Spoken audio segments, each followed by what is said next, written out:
Shalom, shalom, peuple de Dieu de la ville de Tailly.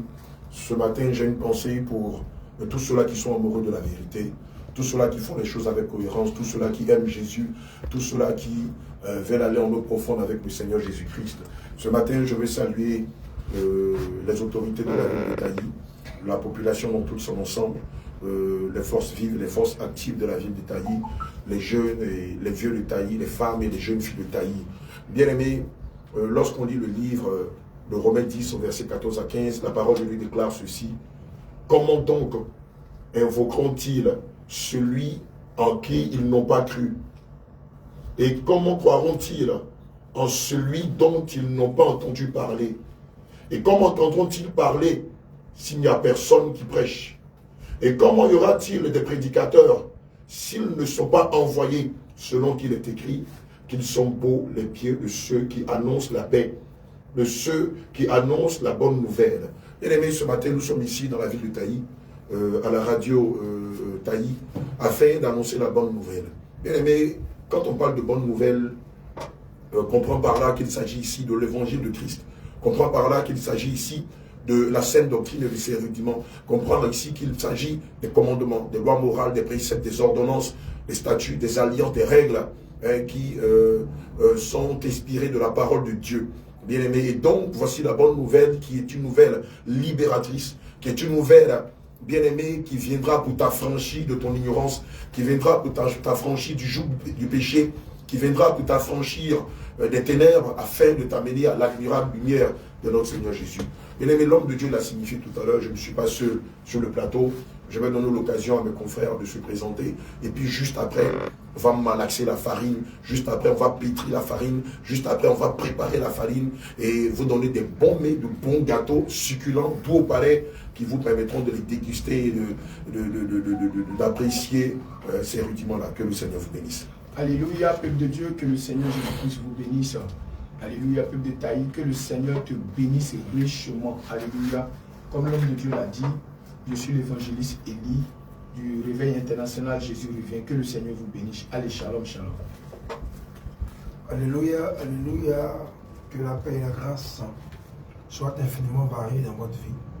Peuple de Dieu, habitants de Tailly, recevez encore nos shalom.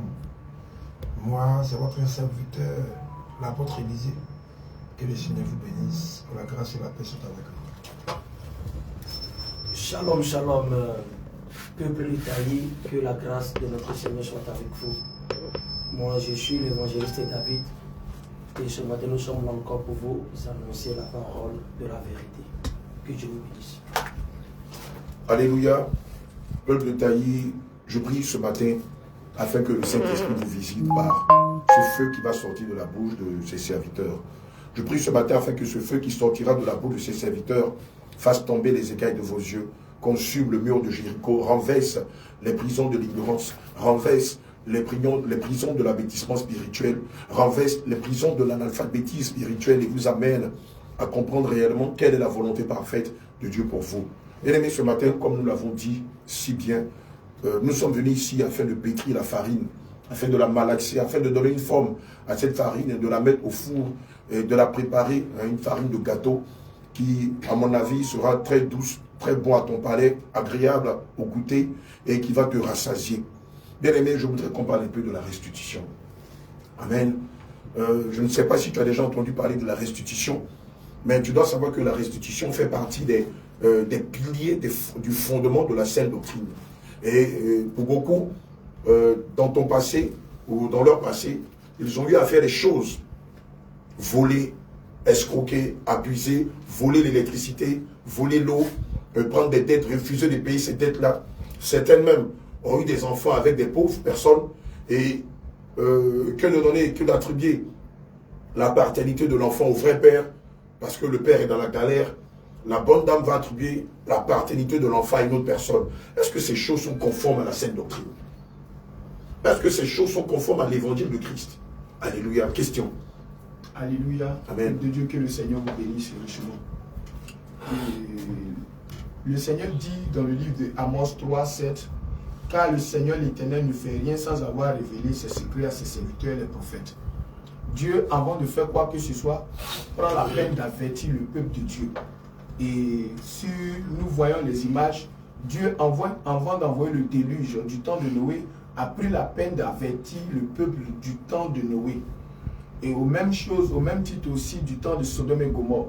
Et ce matin, le Seigneur nous envoie ici pour avertir le peuple de Dieu concernant la restitution. Alléluia. La restitution est quelque chose de très important. Alléluia. Et comme l'homme de Dieu l'a dit, il y en a plusieurs personnes qui sont allées et qui ont usé de fraude dans les affaires et dans les entreprises et plusieurs choses. Comme il a dit, d'autres ont volé l'électricité, d'autres ont volé la sodécie et ils font des trucs parallèles.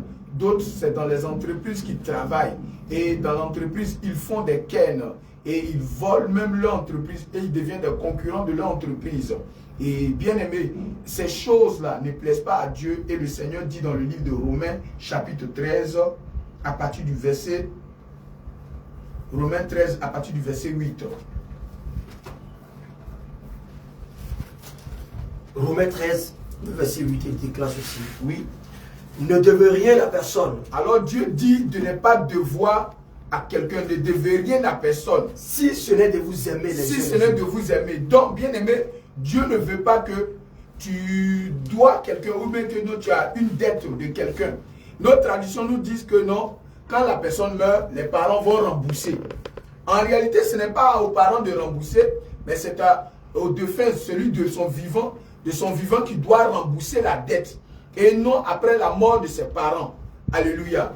Bien-aimé, si tu demeures avec la dette et que tu ne rembourses pas, que tu meurs, tu ne peux pas être dans la présence du Seigneur Jésus-Christ. Excusez-moi, ce matin, je vais porter la casquette de l'animateur. Oui. Et vous, évidemment, vous allez vous prêter aux différentes questions que je vais vous poser. Je suis un peu étonné. Vous êtes en train de nous dire que si quelqu'un meurt et que, comme dans la tradition, on demande pendant les funérailles aux personnes qui sont venues convives, s'il y a quelqu'un à qui notre défunt devait de l'argent, qu'il se présente afin qu'on voit dans quelle mesure rembourser la dette. Donc vous êtes en train de me dire que si même la famille arrive à payer la dette, cela ne peut rien faire. Cela n'a pas d'effet sur l'âme de la personne. Sur l'âme de la personne. Or, naturellement, dans nos traditions, c'est ce qu'on voit. Dans les funérailles, c'est ce qu'on voit. Quand quelqu'un meurt, on invite la famille. Oui. On invite les proches, les amis, les connaissances, les partenaires de la personne. Oui. Pour demander est-ce que le défunt avait des dettes. Oui. Et la famille va s'arranger pour rembourser les dettes. Moi-même, je me rappelle que quand j'étais jeune, j'avais déjà vu dans les funérailles cette façon de faire les choses. Donc vous êtes en train de nous signifier ici que quoi que la famille va rembourser la dette, oui, cela ne va pas impacter l'âme de la personne. Rien. Le Seigneur le dit dans le livre de Jérémie chapitre 10 verset 3. Les traditions humaines, nos traditions, Dieu appelle ça de la vanité. Alléluia. Donc ces traditions qui sont instaurées, qui est placée là après la mort de la personne, et on voit ça dans nos traditions, il doit. Et la personne refuse de payer ses dettes. Et il meurt, et les parents viennent, le créancier vient pour dire non, votre fils nous devait, et puis les parents s'associent pour dire bon, comme il est mort, voici, on te donne cela. Bien aimé, cela n'aura pas d'effet parce que le Seigneur dit dans le livre d'Hébreux 9, verset 27, qu'après la mort vient le jugement. Donc après la mort vient le jugement. Dans ton casier judiciaire, il est mentionné, il doit. Donc après la mort, là, les effets après la mort là n'ont plus même d'effet. C'est pourquoi, bien aimé, quel que soit homme de Dieu, ça résume aussi avec aussi les prières faites après la mort. Cela n'a pas d'effet. Les prières faites après la mort n'ont pas d'effet. Non, on va aller voir le prêtre ou on va aller voir le pasteur. Il va faire des prières pour nous, pour que la personne qui est décédée puisse se reposer en paix. C'est faux. C'est un mensonge. Si de son vivant, il n'a pas payé la dette, s'il meurt, il sera reconnu coupable comme on appelle, de fraude et de vol. Et Dieu dit dans le livre de Psaume 101, verset 7, que celui qui dit du mensonge, celui qui vole, ne peut pas habiter dans la maison de l'Éternel. S'il ne peut pas habiter dans la maison de l'Éternel, c'est dans la maison du diable. Alors que le Seigneur dit que l'enfer a été préparé pour le diable et ses anges. Donc, c'est ce lieu-là qui est réservé aux voleurs, aux personnes qui doivent. Alléluia. Homme de Dieu, vraiment, je suis assez surpris de vous entendre parler parce que pour nous autres, dans dans nos traditions, même dans le modernisme, on prie pour le repos des morts. Dans beaucoup d'obédiences, on prie pour le repos des morts. Qu'est-ce que vous êtes en train de nous révéler là ce matin? Alléluia. Bien-aimé, le Seigneur dit que les morts ne reviendront plus. Et lorsque la personne meurt, il ne se souvient plus de tout ce qui s'est passé après lui. Bien-aimé, c'est pour dire que quand une personne meurt, il oublie tout, il a oublié et tout ce qu'il a fait là. Il oublie, il ne se souvient même plus même de s'il avait des enfants ou s'il avait quoi que ce soit. Directement, il se place en jugement. Dans les prières faites après la mort pour quelqu'un qui est décédé, cela n'a pas d'effet. Parce que Hébreux 9 déclare que après la mort vient le procès. Dites-moi, est-ce qu'au palais de justice, un parent peut intervenir pour un proche? Dans la salle d'audience, un parent ne peut pas se permettre de venir intervenir pour un proche. Lui qui est à la barre, la seule personne qui peut défendre cette personne, c'est son avocat. Dans la salle d'audience, la seule personne qui peut intervenir pour défendre quelqu'un, c'est l'avocat. Maintenant, si lui, il n'a pas d'avocat, qui peut le défendre dans la salle d'audience? Personne. Son parent ne peut pas. Alors que la prière de son parent, la prière où le prêtre, là, la prière de toutes ces personnes-là ne pourront rien faire. C'est de son vivant qu'il doit s'acquitter de ses dettes.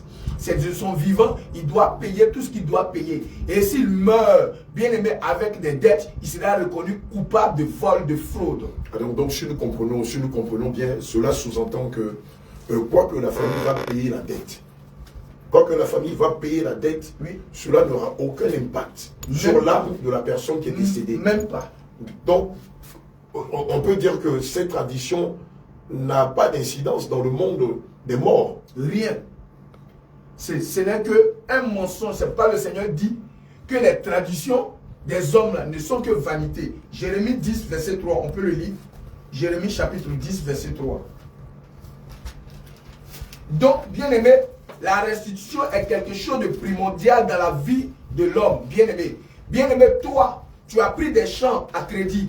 Toi, tu allais prendre, comment on appelle, des unités à crédit. Toi, tu as pris des crédits ou tu as pris, et tu dois des personnes, tu refuses de payer. Quand la personne vient, tu le mets à gauche. Quand la personne vient, tu le mets à droite. Bien-aimé, sache que, bien-aimé, si tu meurs avec des dettes, tu seras jeté en enfer. C'est pourquoi le Seigneur dit dans le livre de Romains 13, verset 8, ne devez rien à personne. Tes parents ne pourront pas rembourser. S'ils payent cela, cela n'aura pas d'effet sur toi, bien-aimé. Romains 13, verset 8. Romains 13, verset 8 déclare, ne devez rien à personne. Dieu dit, ne devez rien à personne. Si c'est de vous aimer les uns les autres. Voici les Écritures. Amen. Amen. Mais j'ai eu entendre tout à l'heure que celui qui vole l'électricité, qui vole l'eau, qui prend des crédits sur son téléphone, s'il ne les rembourse pas, il va dans l'enfer. Oui. Or, ici en Côte d'Ivoire et dans beaucoup de nations, les gens ont tendance à se rendre justice en disant non, moi, l'État me fait payer des grosses factures d'électricité, l'État me fait payer des grosses factures d'eau, et donc les sociétés de téléphonie mobile nous volent, et donc nous aussi, nous sommes tenus de nous rendre justice en volant l'électricité, en volant l'eau. Cette façon de faire, là, vous êtes en train de nous dire que c'est aussi un péché. C'est pire même, comme on appelle ça l'iniquité. Alléluia. Les gens veulent se soulager par leur conscience, par leur justice. Mais Dieu dit quoi concernant la justice de l'homme? Ésaïe 64, verset 5. La justice de l'homme.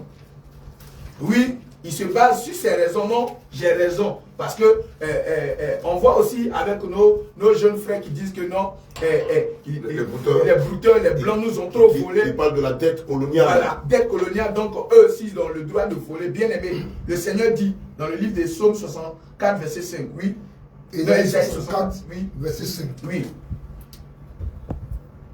Ésaïe 64, verset 5. Oui. Nous sommes tous, oui, comme des impurs. Dieu dit que l'homme est impur. Oui. Et toute notre justice et la justice de l'homme, oui, est comme un vêtement souillé. Donc Dieu dit que l'homme est impur et sa justice est un vêtement souillé. Donc quelles que soient les raisons que tu ou bien les arguments que tu vas utiliser dans le but de te rendre justice, Dieu dit que cette justice-là est un vêtement souillé. La véritable justice de Dieu, c'est d'accepter le Seigneur Jésus-Christ et de laisser le Seigneur lui-même te justifier. Mais pas à toi de te rendre justice. Parce que Dieu dit que ta justice là est un vêtement qui est souillé. Donc tu ne peux pas toi-même te lever de ton propre chef et te rendre justice. Lorsque tu te permets, par exemple, de voler la CIE sous prétexte que non, il nous donne des tasses. Donc tu te rends justice. Bien aimé, Dieu dit que cette justice est souillée. Donc tu as péché devant le Seigneur. Alors que quand on parle de souillure, on parle de saleté, on parle de péché. Alléluia. Amen. Est-ce que vous êtes d'accord avec ce que l'homme de Dieu est en train de signifier? Parce que ce qu'on entend ce matin, c'est fort. Hein?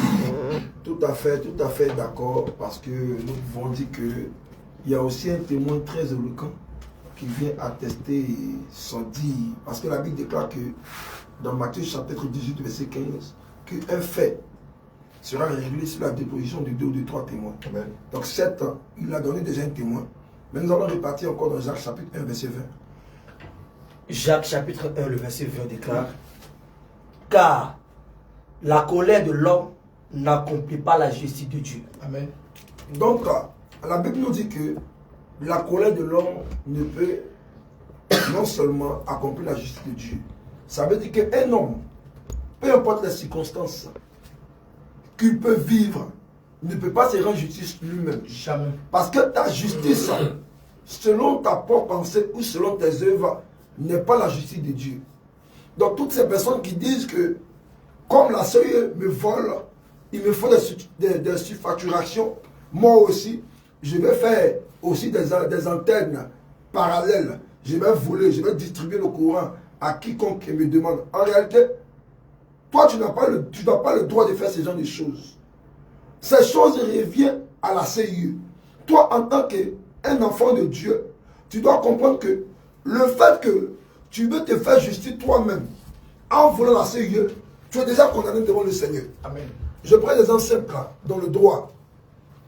Dans le droit, même quand quelqu'un t'a volé, tu n'as pas le droit, quand tu attrapes ton voleur, tu n'as pas le droit de frapper le voleur. La seule chose qui est en ta possession, étant donné que tu as attrapé ton voleur, tu dois conduire ton voleur au poste de police le plus proche, afin qu'il puisse recevoir la sentence qui est due. Pourquoi? Parce que nous voyons cela dans les choses physiques, dans les choses naturelles. Donc, dans les choses aussi spirituelles. Certes, en tant qu'un enfant de Dieu, il y a des choses que toi-même, tu ne peux pas te rendre justice. Parce que si tu te rends justice, automatiquement, tu es en train de pécher devant le Seigneur. Et souvent, nous entendons dire que la restitution, c'est de l'ancienne alliance. La restitution, c'est une chose qui est démodée. Dans la nouvelle alliance, nous n'avons pas besoin de la restitution. Mais attention, la restitution est une chose très importante dans la vie d'un enfant de Dieu. Parce que non seulement, dans Éphésiens chapitre 2, verset 20, il dit: vous avez été édifiés sur le fondement des apôtres et des prophètes. Cela voudrait dire que pour comprendre le processus de la repentance, il faut que nous interrogeons les prophètes et nous allons voir aussi est-ce que les apôtres en ont aussi parlé. Je suis dans Nombre chapitre 5 verset 6 à 8. Nous allons remarquer les prophètes en ont parlé. Parce qu'aujourd'hui, quand nous parlons de la restitution, on nous taxe de judaïsme, on nous taxe de légalistes, on nous taxe des personnes qui vivent au dépend de la loi. Mais attention, nous allons lire cette écriture rapidement. Nombre 5, à partir du verset 7 à 8. Il confessera son péché et il restituera dans son entier l'objet mal acquis, en y ajoutant un cinquième. Il le remettra à celui envers qui il s'est rendu coupable.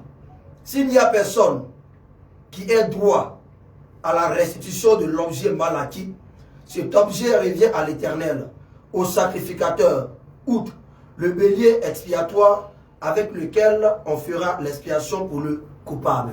Amen. Donc, nous voyons que dans cette écriture, c'est les prophètes qui ont parlé. Parce que celui qui a écrit Nombre, c'est en réalité le prophète Moïse. Mais nous allons demander encore, à ce ça comprendre, qui en a parlé encore. Est-ce que Jésus lui-même, dans sa marche, a-t-il parlé de la restitution?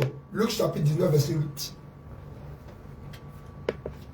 Luc chapitre 19, verset 8. Donc, vous allez remarquer que dans Romains chapitre 13, verset 8, l'homme de Dieu a déjà notifié cette écriture, cette portion de l'écriture, que ne devait rien à personne, juste que l'amour. Ça veut dire que même les apôtres sont entretenus parler de la restitution. Parce que la restitution est une chose très très importante et capitale dans la vie d'une personne. Mais lisons Luc chapitre 19, verset 8, nous allons voir quelque chose. Luc 19, le verset 8. Mais Zachée, se tenant devant le Seigneur, lui dit, voici, Seigneur, je donne aux pauvres la moitié de mes biens. Et si j'ai fait tort de quelque chose à quelqu'un, je lui rends le quadruple. Regardez ici Zachée. Zachée ne s'est pas attelé seulement à croire en Jésus-Christ ou à croire l'évangile de la bonne nouvelle. Mais il dit, si j'ai fait tort à quelqu'un, si j'ai fait du tort à quelqu'un, je vais quoi? Je vais rembourser le quadruple du tort que j'ai causé à cette personne. Ça veut dire que Zachée est en train de nous dire que s'il a fait du tort à quelqu'un, il va dédommager la personne. Il va réparer les dégâts qu'il a causés dans la vie de cette personne. Donc, en répondant d'autres termes, cela vous dit que Zachée, bien qu'il a connu la doctrine, il ne s'est pas attelé simplement à accepter Jésus, mais il sait que dans sa marche, il a fait des torts, il a fait des dégâts, et il prenait la peine, après avoir accepté l'évangile, de réparer les dégâts qu'il a causés dans la vie des personnes. Donc toi aussi, bien que tu n'avais aucune connaissance de Jésus-Christ, mais quand tu as commencé à marcher avec Jésus, autrefois tu étais un voleur, autrefois tu as volé la bouteille de gaz de la sœur qui était à côté de toi, la voisine, et tu allais vendre la bouteille de gaz, et tu as eu un gain fallacieux, et par la suite, tu as connu Jésus-Christ. Et étant donné que tu as connu Jésus-Christ, que Jésus-Christ, tu l'as accepté comme ton Seigneur, ton Sauveur, la dette ou les dégâts que tu as causés à l'encontre de la sœur ne restera pas impuni devant le Seigneur. Jamais. Ne restera pas impuni. Donc, étant donné que tu as connu la doctrine, tu dois maintenant aller vers la sœur pour maintenant parler, pour pouvoir maintenant témoigner ton forfait, pour dire qu'autrefois, la dernière fois, la bouteille de gaz qui avait disparu, c'est moi qui ai volé. Amen. C'est la vérité. Homme de Dieu, Oui. tout à l'heure, cela ressort que même ici à Taïf, des pasteurs volent l'électricité. Ici à Taïf, des pasteurs volent l'électricité parce qu'ils se disent qu'ils ont les amplis, ils ont les matos, donc cela fait que la consommation de l'électricité est trop. Donc il faut voir un agent ou il faut voir un électricien et il va essayer de craquer le compteur ou il va contourner les câbles et brancher pour qu'il ne paye pas assez de factures. Mais bien aimé, sache que un homme qui se dit pasteur, parce que qui se dit pasteur et qui est capable de faire cela, il n'est en réalité pas pasteur. C'est un agent tout simplement du diable. Parce que l'esprit qui l'anime, c'est qu'il a poussé à aller craquer le compteur ou aller prendre les lignes piquées par derrière. Bien aimé, l'esprit qui l'a poussé là, ce n'est pas l'esprit de Christ, mais c'est le diable qui l'a poussé. C'est pourquoi le Seigneur dit que celui qui pêche est du diable. Donc le simple fait qu'il se nomme pasteur et il fait cela et il prend le compteur, bien aimé, ce qu'il est en train de faire, il est en train de frauder. Il y a un témoignage d'un pasteur qui rendait le témoignage disant que la voix du Seigneur lui disait d'aller à la CEE et aller se dénoncer à la CEE. Lorsqu'il est arrivé là-bas et il a confessé son forfait, le responsable, le DG de la CEE, dans la zone où il était, le DG dit que partout ils sont partis et ils ont mené les enquêtes, ils ont plus attrapé des pasteurs qui étaient dans ces choses. Parce que les pasteurs sont des fraudeurs. Et imagine un pasteur voleur, un imam voleur qui vole l'électricité, qui vient le dimanche venir t'imposer les mains. Quel esprit va te transmettre? C'est l'esprit de vol. C'est pourquoi il faut remarquer, les fidèles de ces églises, de toutes ces églises-là, prennent des crédits sur Move, prennent des crédits sur MTN, Orange. Maintenant, pour payer, ils refusent de payer parce qu'ils ont l'esprit de leur pasteur. Parce que c'est ce que tu as là, que tu transmets. Donc, c'est pourquoi vous remarquez que ces pasteurs-là, ne paye, et ces fidèles-là ne payent pas les crédits. Ma soeur, crédit de Move que tu as souscrit et tu refuses de payer, sache que si tu ne payes pas et que tu meurs, tu seras jeté en enfer.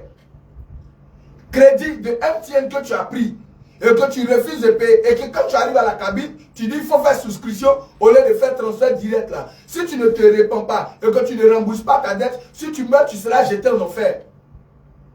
Et ça, voilà, parce que c'est dans ces églises, c'est pas le Seigneur même a mal, que ce sont ces pasteurs-là qui transmettent ces esprits de vol-là à leurs fidèles. Ils sont des voleurs. Donc, ce qu'ils vont transmettre aux fidèles, c'est l'esprit de vol. C'est pourquoi tu vas voir que les fidèles aussi, les fidèles sont aussi des voleurs. Alléluia. Cela même aussi, ici on a remarqué que dans cette région, des gens vendent beaucoup l'EVA ou le café. Mais il y a des personnes, lorsqu'on les envoie, où le monsieur n'est pas apte à aller sur le marché pour aller vendre son EVA, alors il confie ça à quelqu'un. Si la commission est déjà discutée, ce qui veut dire que peut-être que si chaque kilo, il a 10% ou 5%. Mais quand il arrive sur le marché, au lieu d'une tonne qui est déclarée, il dit cette fois-ci, ta marchandise n'arrive pas une tonne et il va prendre au moins ça, 100 kilos dedans, ou bien il va prendre combien de kilos dedans et il va déclarer le faux. Bien aimé, toi tu voles l'EVA, toi tu voles le cacao, tu voles le poids et tu es là. Bien aimé, tu es reconnu comme un voleur. Si tu meurs, tu seras jeté en enfer. Et le Seigneur Jésus-Christ t'appelle à la repentance. C'est pourquoi le Seigneur dit dans le livre de Ecclésiaste 8, verset 8. Ecclésiaste 8, 8. Ecclésiaste 8, le verset 8. Oui. L'homme. Dieu dit que l'homme, toi, mon bien-aimé, et toi, ma bien-aimée, toi, pasteur voleur, toi aussi, fidèle voleur, qui prend les crédits, qui refuse de payer, et toi aussi, tu voles les MTN, tu voles dans l'entreprise, tu voles ton patron, ou tu voles aussi des personnes qui emploient des gens et qui refusent de leur payer leur argent. L'homme n'est pas maître de Dieu son dit souffle. que tu n'es pas maître de ton souffle. Pour Oui. pouvoir le retenir. Pour pouvoir le retenir. Et il n'a aucune puissance. Dieu dit que tu n'as aucune puissance Sur le jour de la mort. Sur le jour de la mort. Il n'y a pas de délivrance. Il n'y a point de délivrance dans ce combat. Dans ce combat. Et le voleur. Et le voleur. Le fraudeur. Le fraudeur. Le méchant. Le méchant. La méchanceté ne pourra le sauver. Bien-aimé, le vol et les dettes, les crédits ne peuvent pas te sauver le jour de la mort. C'est pourquoi le Seigneur envoie ses serviteurs aujourd'hui pour t'avertir. Parce que Dieu d'abord, avant de faire quoi que ce soit, avant qu'une personne ne meure, Dieu prend la peine d'avertir cette personne. Et aujourd'hui, le Seigneur est en train de t'avertir. Parce que bien-aimé, Dieu, bien-aimé, je vais vous dire quelque chose. Avant qu'une personne décède, Dieu utilise tous les voies et moyens pour parler à cette personne. Et aujourd'hui, c'est la voix que Dieu a choisie pour te parler par la radio, la fréquence de cette radio, pour te dire que tu dois te repentir. Tu dois te repentir avant qu'il ne soit trop tard. Alléluia. Bien-aimé, regardez quelque chose de très important. Parce que la restitution fait partie des éléments de la doctrine. Et elle est facultative pour tout enfant de Dieu qui aspire à entrer au ciel. Remarquons aujourd'hui, même dans la ville de Taï, quand nous remarquons les boutiquiers, regardez les boutiquiers, même les boutiquiers qui vendent, ils ont aussi des balances. Des balances. Regardez ce que la Bible dit dans Lévitique 19, verset 36. Lévitique 19, verset 36. Vous aurez des balances justes, des poids justes, des effaces justes et des injustes. Je suis l'Éternel, votre Dieu. Donc cela voudrait dire que Dieu, c'est un Dieu qui marche dans la justice. Et nous voyons que naturellement, quand une personne se rend dans une boutique pour acheter peut-être 1 kilo de riz, celui qui possède la boutique a déjà truqué la balance. Au lieu que ce soit 1 kilo, ce n'est plus 1 kilo. Et chez lui, il s'est dit qu'il est content, il a fait une bonne affaire et les bénéfices vont lui revenir. Mais en réalité, tu te trompes. Cet esprit qui t'anime, c'est l'esprit de Satan. Parce que Satan, non seulement il est en train de te tromper, mais il veut te conduire aussi à la perdition. C'est pourquoi toi qui m'entends, toi qui vends des kilos de viande au marché, toi qui vends dans la boutique, dans le supermarché, et tu as truqué la balance, pour pouvoir t'enrichir, il faut te repentir. Parce que si tu ne fais pas la restitution, que tu meurs, tu ne verras pas Jésus-Christ. Tu ne verras pas le Seigneur. Tu ne verras pas le Seigneur Jésus. Parce que le Seigneur nous interdit de truquer, de faire des balances, des fausses balances. Mais le Seigneur nous demande de faire des balances justes. Donc regarde quelque chose. Depuis que tu as truqué ces balances et tu as commencé à empocher, à amasser de l'argent, est-ce que cet argent t'a servi à quelque chose? Rien. Est-ce que tu as pu construire une maison avec cet argent? Rien. Parce que c'est l'argent souillé, c'est l'argent du vol. Donc toi qui m'entends et tu es encore dans cette pratique, si tu ne te répands pas de ton vivant et que tu n'abandonnes pas cet acte, tu ne pourras pas rentrer au ciel. Tu ne pourras pas rentrer au ciel. Alléluia. Et population de Taï, ce que nous sommes en train de vous annoncer ce matin, c'est la voie du salut. C'est ce qu'il faut suivre pour avoir la vie éternelle. La parole de Dieu nous enseigne dans le livre d'Ecclésias chapitre 7, le verset 20. Le Seigneur dit non. Il n'y a sur la terre point d'homme juste qui fasse le bien et qui ne pêche jamais. Donc le Seigneur est en train de nous dire que sur la terre, là, il n'y a pas un homme qui est juste. Donc nous sommes tous des pécheurs. Et c'est la raison pour laquelle le Seigneur Jésus-Christ est venu sur la terre et est mort pour nous. Il est mort pour nous du moins. Alléluia. Le Seigneur est mort à la croix parce qu'il n'y a pas d'homme juste. Mais nous tous, nous étions condamnés. Nous tous, nous étions prédestinés à la mort. Mais comme le Seigneur Jésus-Christ est dans son amour infini, il veut que nous ayons la vie. Il vient pour nous sauver. Alléluia. La parole de Dieu nous enseigne encore dans le livre de Luc 20, le verset 25. Il dit, rendez à César ce qui est à César. Et à Dieu ce qui est à Dieu. Notre Dieu, il est le Dieu de la justice. Et tu ne peux pas dire que toi tu es enfant de Dieu et tu ne marches pas dans la justice. Amen. Tu ne peux pas dire que toi tu es chrétien. Tu prétends appeler le nom de Jésus-Christ. Et tu n'es pas dans la vérité. C'est à cause de cette justice que Jésus est mort à la croix pour nous. Amen. Donc si toi tu veux avoir aussi la vie là, tu es obligé de marcher dans la justice. Si tu marches dans la fraude, tu marches dans le mensonge, tu marches dans la balance fausse, bien aimé, tu n'auras pas la vie éternelle. Parce que Proverbe 11, le verset 1er déclare, la balance fausse est en horreur à l'éternel, mais le poids juste lui est agréable. Alléluia. Bien aimé, que le Seigneur Jésus-Christ vous bénisse abondamment. On entend souvent dire dans la bouche de beaucoup de personnes ici en Côte d'Ivoire que comme Canal Horizon nous vole, nous aussi nous devons voler Canal Horizon. Est-ce que cela est juste? Est-ce que cela est conforme à la parole de Dieu? Ici à Taï, c'est récurrent. Je vais rebondir dans le même sens que vous. Et quand on va au marché, quand on va acheter la viande d'1 kilo, de 2 kilos, quand tu récupères le kilo de viande, tu as le sentiment que c'est moins que le poids normal. Et donc, à vous entendre, tout marchand qui va triper sa balance, son poids, s'il meurt, il sera jeté au feu. Parce qu'ici, c'est la tendance, que ce soit le marché de Kiglo, le marché de Zangé, de Blolequin, le marché de Dieuco, le marché de Taï, la plupart des vendeurs de riz, de viande, de poisson au kilo, ont tendance à truquer leur balance. Et ici, c'est normal. Le monsieur est fini, le vendredi, il est à la mosquée. Mais est-ce que ces choses-là pourront le sauver? Nous disons que ces choses ne pourront pas le sauver. Pourquoi? Nous sommes dans le livre d'Ésaïe 55, le verset 8. Ésaïe 55, le verset 8. Je répète encore.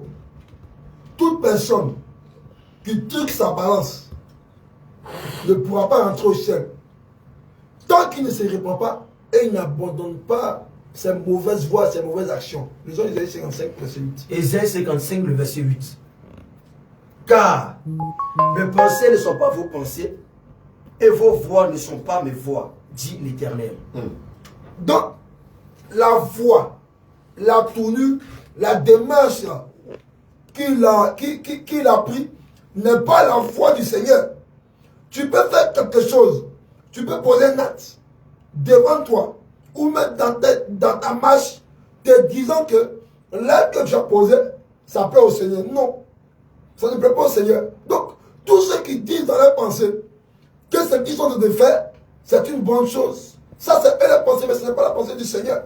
Parce que la pensée du Seigneur, c'est dans sa parole. C'est le livre de la vérité. C'est la parole. C'est la sainte doctrine. La sainte doctrine dit que si tu voles ou tu es dans la fraude, tu dois restituer ce que tu as volé. Donc le fait de diminuer la balance, ça devient un vol. Ça devient une fraude. Et pour pouvoir entrer au ciel, il faut que tu te repentes de ces actions et que tu abandonnes ce forfait pour pouvoir voir le Seigneur. Parce que sans cela, tu ne pourras pas voir le Seigneur Jésus-Christ. Dans le livre de Proverbes, chapitre 2, 10, verset 2, je vais lire dans la version parole vivante. Des biens mal gagnés ne profitent jamais, mais une conduite honnête délivre de la mort. Donc, quand le Seigneur dit que des biens mal gagnés conduit et ne profitent jamais, ce qui veut dire que celui-là qui vole, soit canal ou quoi que ce soit, et même il utilise cela dans le but de le revendre. Il revend canal horizon. Il revend toutes ces choses. Qu'on appelle communément ici canal araignée. Oui, canal parallèle, toutes ces choses. Bien aimé, Dieu dit que cela ne peut pas produire, profiter, et en plus de cela, cela te conduit tout droit en enfer. Donc quelqu'un qui se retrouve dans ces choses, devant le Seigneur, il est coupable de fraude. Mais homme de Dieu, c'est des choses qu'on n'a pas l'habitude d'entendre dans nos églises. Dans nos églises, tu vas te marier, tu vas voyager, tu seras béni, tu seras prospère, fais une offrande de rachat, fais une action de grâce de vin, va là-bas verser ça dans tel ou tel endroit, comme ça tu seras béni. Donc vous êtes en train de nous dire que cet évangile que vous prêchez, en fait, c'est par là qu'on a le salut. Amen. Alléluia. C'est pourquoi on a dit la dernière fois, la première émission, on avait dit que si tu n'as pas la grâce de croiser un serviteur de Dieu authentique, un véritable serviteur de Dieu, et que tu rencontres un voyou, que tu rencontres un faux type, que tu rencontres un cupide, un escroc, quelqu'un qui n'a pas été appelé, il va te conduire tout droit en enfer. Qu'est-ce qu'il va t'enseigner? Il va t'enseigner des choses qui sont charnelles, des choses qui sont les choses de la terre. Pourtant, le Seigneur dit que toutes ces choses qui sont liées à la terre vont passer. Alléluia. Mais ce qui ne peut pas passer, le royaume des cieux. Et le ciel ne passera pas. Bien aimé, ils enseignent un évangile qui n'a rien à voir avec l'enseignement des apôtres et des prophètes. Les apôtres n'ont jamais enseigné, tu vas voyager, tu vas te marier, tu vas te marier, tu vas être béni. Non, non. Les apôtres n'ont jamais enseigné cet évangile-là. Bien aimé, le Seigneur dit dans le livre de Matthieu chapitre 6 que le bien matériel, ce sont des choses qui viennent en second plan. Alléluia. Tout ce que Dieu veut que tu te conformes à sa parole. Dieu, comme un père, sait que tu as besoin de ces choses-là. Il dit de ne pas t'inquiéter de ces choses. Lui-même, au moment opportun, il t'accorde ces choses. Mais ce qui est plus mondial, ce qui est la priorité d'abord, il faut que tu gagnes le royaume des cieux. Mais comme ils sont cupides et ils n'ont pas été envoyés par Christ et qu'ils travaillent pour leur ventre, ils ont pour Dieu leur ventre, alors ils mettent leur gloire dans les choses qui sont éphémères. C'est pourquoi vous entendez dans leur prédication, tu vas voyager, tu vas te marier. Mais quelqu'un qui est ici à Taï, et même pour sortir de Taï, c'est tout un problème, tu lui dis il va voyager. Il va aller où? Allez-y à l'aéroport international, Abidjan là-bas, quand vous arrivez là-bas, les gens qui voyagent chaque jour, ce n'est pas les chrétiens, c'est des païens, des mondains qui voyagent, qui vont et qui reviennent. Le voyage là, ce n'est pas le voyage là, c'est de se déplacer d'un point A à un point B. C'est tout. C'est pas quelque chose d'extraordinaire. C'est pas quelque chose d'extraordinaire. C'est comme si je quittais Zagné pour Guiglo. C'est tout. Ou Taï pour Zagné. C'est tout. Est-ce que ça c'est tellement extraordinaire? C'est rien. Qu'on va te dire, bon, je te vois à Taï. Je te vois à Taï et puis tu vois à Tchata. Amen. Je te vois à Diglo. Amen. Je te vois à Blolequin. Amen. Je te vois à Djekwe. Amen. À Mankolo. Amen. À Seguela. Amen. C'est pas extraordinaire. Ce n'est pas En extraordinaire. fait, c'est ce que vous êtes en train de nous dire. Oui. Que c'est pas ça la substance même de l'évangile. Oui, amen. Ça n'a rien à voir. Mon frère, c'est pour te dire que toi, tu as des dettes et que tu refuses de payer. Si tu refuses de payer, Dieu ne peut pas te bénir aussi. Et à chaque fois que la personne se plaint de son argent et que l'argent que tu refuses de payer, et puis d'autres même font cela même avec des histoires. Ils font des histoires. Et ils font de force et ils refusent de payer et ils s'asseyent là-dessus. Ils refusent de payer leurs dettes. Ils refusent de payer leurs dettes. C'est une malédiction, bien aimée. C'est une malédiction que tu t'attires sur toi. Non seulement toi, mais tes enfants. Et si tu ne te réponds pas, bien aimé, en plus de cela, tu seras jeté aussi en enfer. Le Seigneur dit dans le livre de Psaume, dans le livre de Proverbes 6, versets 1 à 4. Voilà ce que Dieu dit concernant tous ceux qui prennent des dettes, tous ceux qui volent, tous ceux qui ont des vérités et qui ne veulent pas rétablir la vérité. Qui les cachent. Comme par exemple une femme qui a été engrossée par un autre homme. Ah, j'allais en venir. Et puis elle a donné la paternité à son mari. Ah, ici c'est récurrent dans l'Ouest. Hein? Oui. Les femmes tombent enceintes et que de donner la paternité au vrai père, oui. On donne la paternité à quelqu'un d'autre, soit à son mari, oui. De peur que ce soit un petit scandale, oui. Soit à quelqu'un qui a une bonne situation. Oui. Si tu ne te réponds pas et que tu n'as pas avoué le forfait et que tu n'as pas allé dire à ton mari que l'enfant que tu vois là, lui, ce n'est pas ton enfant, c'est l'enfant d'autrui. Bien aimé, si tu meurs, tu seras jeté en enfer. Je vois déjà d'autres veulent même déjà, quand ils entendent ces gens, je vais chez une fréquence. Mais par exemple, si on couvre cela par le paiement de ces dîmes, soutenir les hommes de Dieu. C'est zéro. Ah bon? C'est zéro. Prendre soin des hommes de Dieu. C'est zéro. Parce que souvent, quand les gens pêchent, pour avoir bonne conscience, ils vont tenter de compenser le péché par des bonnes actions. 1 Samuel 15. Est-ce que ces bonnes actions-là peuvent couvrir le péché? 1 Samuel 15, verset 23, 22, dit. Oui. 1 Samuel 15, le verset 22 déclare. Samuel dit quoi? L'Éternel trouve-t-il du plaisir dans les holocaustes, dans les hymnes, dans les offrandes, ton assiduité à l'église, bâtir un temple pour le pasteur, participer aux cotisations, lui donner de gros moyens, et ou bien même aller nettoyer le temple. Dieu ne trouve pas le plaisir dedans. C'est à l'obéissance de sa parole. C'est ce qu'il trouve le plaisir dedans. Amen. Donc si toi, femme, tu as trompé ton mari, même ce n'est même pas forcément que non, tu as eu un enfant avec un homme. Dans ta jeunesse. Même tu as trompé ton mari. Parce que, bien aimé, au funérailles où tu es sorti et tu as trompé ton mari, tu dois avouer l'acte d'infidélité à ton époux. Et si tu ne le fais pas, tu ne rentreras pas au ciel. Attends, de Dieu. C'est fort ce que vous êtes en train de dire ce matin-là. Ici, on a des doux-pays. Je ne sais pas si vous savez ce que c'est. C'est ce qu'on appelle l'amour de jeunesse. Beaucoup de femmes ont cet amour de jeunesse-là. Et lorsqu'il y a par exemple des funérailles, la bonne dame revient au village et elle profite en même temps pour avoir des rapports avec son ex, qu'on appelle ici dans notre jargon les doux-pays. Donc vous êtes en train de me dire que si cette femme est mariée et qu'elle a des rapports extra-conjugaux avec son mari et qu'elle ne l'avoue pas à son mari, si elle meurt, elle sera jetée en enfer. Jésus. Et si vous avez connu des femmes qui vivaient dans ces pratiques et elles sont mortes, vous avez organisé funérailles, grand funérailles, comme mariage ici à Taï ou ailleurs, elles sont tous en enfer. Alléluia. Proverbe chapitre 6, verset 1 à 5. Proverbe 6, verset 1 à 5. Oui, concernant les dettes, tous ceux qui ont des secrets, qui ont une vérité et qui gardent cela, Dieu dit quoi? Oui. Mon fils, si tu as cautionné ton prochain, c'est-à-dire si tu dois quelqu'un, si tu as une vérité, si tu as dit des choses, tu t'es enlacé par des paroles, oui.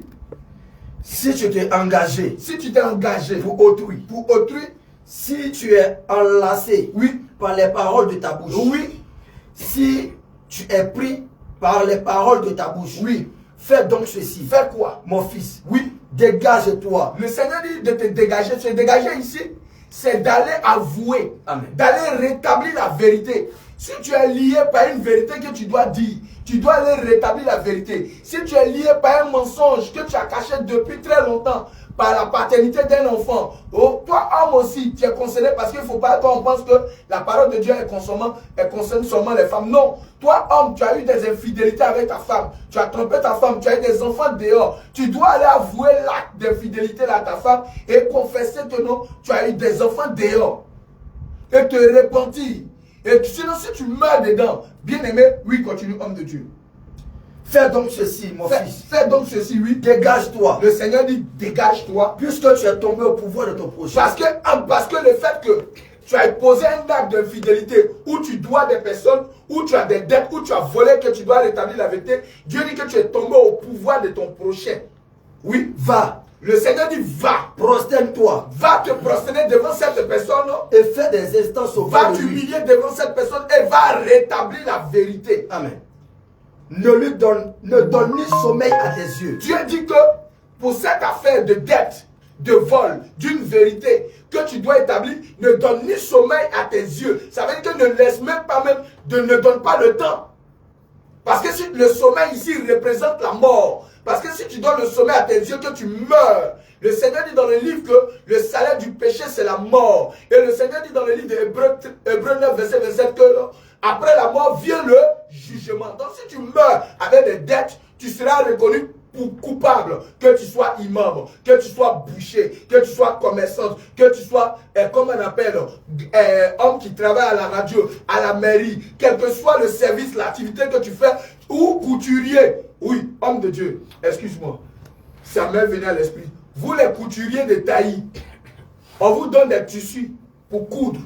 Et vous gardez la moitié des tissus que de rétablir, de donner le reste des morceaux de tissu à la personne. Et vous prenez pour coudre les jassas. Si vous ne vous repentez pas, vous serez aussi jeté aussi en enfer. Claire. Mais est-ce que ce morceau de tissu ne leur revient pas de droit? Ce n'est pas pour elle. Ce n'est pas à elle. Ce n'est pas à elle. Le morceau, le client a payé le tissu, le paille. Il est venu te donner, il dit, je veux tel modèle. Ce n'est pas que vous avez acheté le tissu ensemble. Mais bon, ce sont des restes de tissu. Non, c'est les restes du tissu, mais tu dis, voici ce qui est resté du travail que tu m'as donné. Mais est-ce qu'il est obligé de dire à son client que voici les restes de tissu? Oui, il doit rétablir la vérité. Voici, c'est comme aussi, le tissu aussi représente quelqu'un qu'on envoie pour aller faire des achats. Il va faire des achats, on lui donne par exemple la somme de 100 000 francs pour faire des achats. Il va faire des achats et il discute. Il arrive à discuter avec le commerçant et il trouve que non, il lui laisse au moins 20 000, 25 000. Les 20 000 et 25 000 ne sont pas à toi. C'est celui qui t'a envoyé là. C'est à lui que ça appartient l'argent. Donc quand tu reviens, tu dois dire, ah, je suis allé discuter, j'ai reçu à discuter, il me reste 20 000 francs, 25 000 francs. Tu n'as pas le droit d'empocher cette somme et de garder. C'est comme ça aussi le couturier.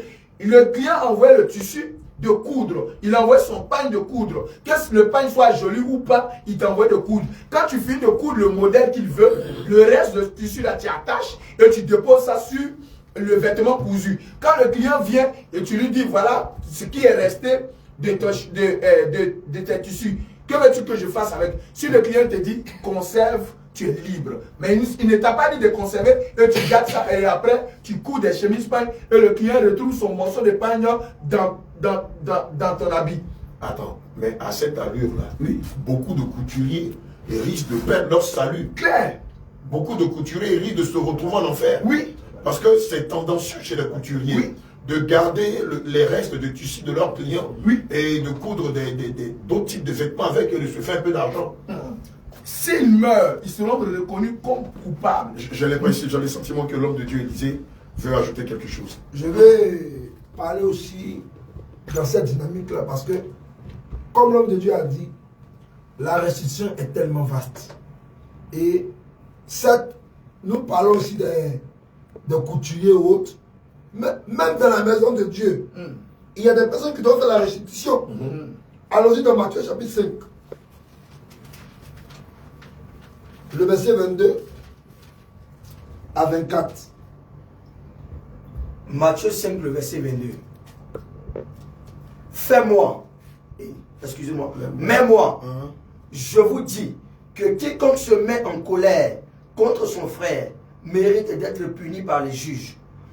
Que celui qui dira à son frère, Raka, mérite d'être puni par le Sanhédrin. Et que celui qui lui dira, insensé, mérite d'être puni par le feu de la géhenne.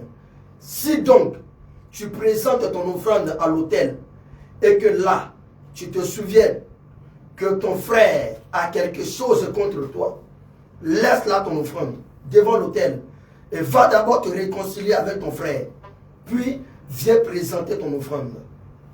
Bon, amen. Dans cette écriture, nous voyons que il y a des personnes aussi qui vont à l'église, qui prétendent servir le Seigneur, qui connaissent la parole, mais ces personnes, dans l'église, on calomniait un homme de Dieu. On calomniait un pasteur qui n'a... Peut-être qu'ils ont entendu des choses sur le pasteur qui ne sont pas avérées. Et ils ont commencé à critiquer l'homme de Dieu. Et quand ils ont ouvert la vérité, puis savoir que l'homme de Dieu en réalité, il n'est pas dans cette histoire, il est innocent de cette affaire. Maintenant, ils croisent les mains, ils ne vont pas faire la restitution. Ça aussi, ça va te conduire en enfer. Parce que le fait d'avoir calomnié un homme de Dieu, et tu ne vas pas faire la restitution, ça va te conduire en enfer. Le fait aussi même d'être dans une assemblée où tu es parti avec la rébellion, que tu ne fais pas la restitution, tu ne pourras pas rentrer au ciel. Donc la restitution est tellement vaste. La restitution, ce n'est pas seulement que la dette. Les dettes à éponger, mais dans l'attitude, dans la manière, aussi dans des le caractère. qu'on doit faire. Tout à fait. Lorsqu'on a mal parlé de quelqu'un. Et donc si je parle mal du pasteur, parce que il y a une diffamation contre lui, et moi, sans prendre la peine de prier, j'ai pris fait cause pour cette diffamation, et qu'après on se rend compte qu'en fait c'était juste de la diffamation et que les informations étaient fausses. Je dois aller vers le pasteur pour lui dire que moi aussi j'ai pris fait cause pour cette diffamation. Tout à fait. Et donc si je ne l'avoue pas, je risque de me fermer les portes du ciel. Tout à fait. Jésus. Il y a certains même là, après avoir diffamé un homme de Dieu, je dis, je ne parle pas des hommes de Dieu qui ne prennent pas la sainte doctrine. Je parle d'un authentique homme de Dieu qui prêche la sainte doctrine dans toute son entièreté.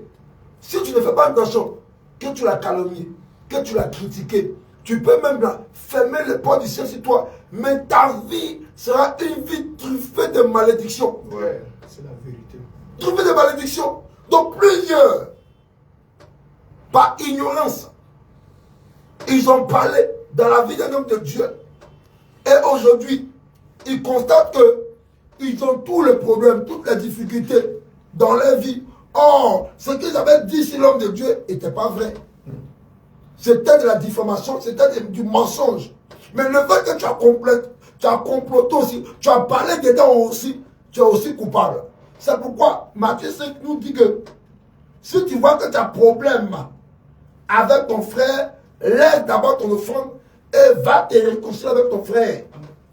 Donc la restitution, ce n'est pas seulement que éponger ses dettes, mais dans le comportement, dans l'attitude, dans la manière. Et on voit aujourd'hui plusieurs personnes qui sont dans l'église, qui vont à l'église, qui disent non, qui donnent la dîme, qui disent non, ils donnent les offrandes. Et comme ils donnent les offrandes, comme ils donnent la dîme, ces choses va leur permettre de rentrer au ciel, mais c'est faux. Quand nous lisons Matthieu chapitre 23, verset 23, je vais terminer par là. Matthieu 23, verset 23. Matthieu 23, le verset 23. Malheur à vous, scribes. Malheur à vous, scribes. Et pharisiens hypocrites. Et pharisiens hypocrites. Parce que vous payez la dîme. Ça veut dire que Jésus ici, Jésus ne condamne pas la dîme. Jésus même est en train de dire que vous donnez la dîme. Mais remarquons, continuons. Parce que vous payez la dîme de la menthe, Oui. de l'ânesse et du cumin, Oui. et que vous laissez ce qui est plus important dans la loi. Ça veut dire que dans la loi, ce n'est pas seulement que la dîme qui est importante. Tout à fait. Il y a encore des choses plus importantes que la dîme. Continue. La justice, Hein? la miséricorde et la fidélité. Donc remplace la justice par la restitution. Amen. Et reprends l'écriture s'il te plaît. Malheur à vous, scribes et pharisiens hypocrites, parce que vous payez la dîme de la menthe, Oui. de l'ânesse Oui. et du cumin, et que vous laissez ce qui est plus important dans la loi, la restitution. Donc la restitution est une chose qui est importante dans la loi, dans la doctrine de Jésus. Donc si tu payes ta dîme, tu donnes tes offrandes, mais tu vois que dans ta vie, il y a eu la calomnie, tu dois avoir le devoir de faire la restitution. Parce que si tu donnes la dîme, mais quelque part tu as calomnié le nom de Dieu, tu ne pourras pas rentrer au ciel. Ouais. Tu ne pourras pas rentrer au ciel. Continuons de s'il te plaît. La miséricorde et la fidélité. Hein? C'est là ce qu'il fallait pratiquer, sans négliger les autres choses. Donc la Bible dit que tu peux donner la dîme, les offrandes, mais attention, il ne faudrait pas négliger les autres choses. Donc la restitution n'est pas négligée. elle est de la même nature, elle est dans le même cadre que la dîme. Parce que ça fait partie des éléments de la doctrine de Jésus. Donc si tu donnes ta dîme, il faut t'atteler aussi à faire tes restitutions. Si tu as parlé d'un homme de Dieu, si tu as parlé d'un frère, tu as eu à condamner un frère de manière injuste, et maintenant tu as constaté que les informations que tu as reçues concernant le frère, ce sont des choses qui ne sont pas vraies, qui ne sont pas certifiées, tu dois faire la restitution. Parce que sans ça, tu n'as pas voir Jésus. Que le Seigneur vous bénisse. Amen. J'ai une question qui me brûle les lèvres. Et on vous l'a entendu dire le lundi dernier lorsque vous êtes passé ici sur notre chaîne de radio. Vous êtes adressé aux agents de l'État, aux forces de l'ordre, aux agents de la santé, aux agents de la mairie et à plusieurs personnes qui sont dans le secteur étatique comme dans le secteur privé. Est-ce qu'on peut revenir un peu là-dessus? Sur ces agents de l'État, on va parler des corps habillés qui sur la route prennent 500 000 francs, 2 000 aux chauffeurs de taxi, de moto, et qui exigent, souvent même quand les papiers du motard sont en règle, qu'ils leur fassent quelque chose quand même, qui dans le bureau, lorsqu'on fait faire un papier qui coûte 1000 francs, 2000, vont exiger 2000 francs de plus, et on te dit que non, ça c'est pour leur café. Est-ce qu'on peut revenir un peu sur ces sujets qui sont assez épineux et qui, voilà, qui souvent, beaucoup sont dans ces choses, vont à l'église, beaucoup de corps habillés disent qu'ils sont chrétiens, pardon, et sont dans la fraude, sont dans les surfacturations, sont dans les pots de vin et tout ça. Est-ce qu'on peut revenir là-dessus, s'il vous plaît? D'abord, homme de Dieu. Oui. Aujourd'hui, je suis animateur. Quand on dit que tu es chrétien, en réalité, tu es Jésus-Christ. Mais quand nous lisons les Écritures, donc on va dire que tu es ambassadeur de Christ. Alléluia. Parce que chrétien veut dire petit Christ.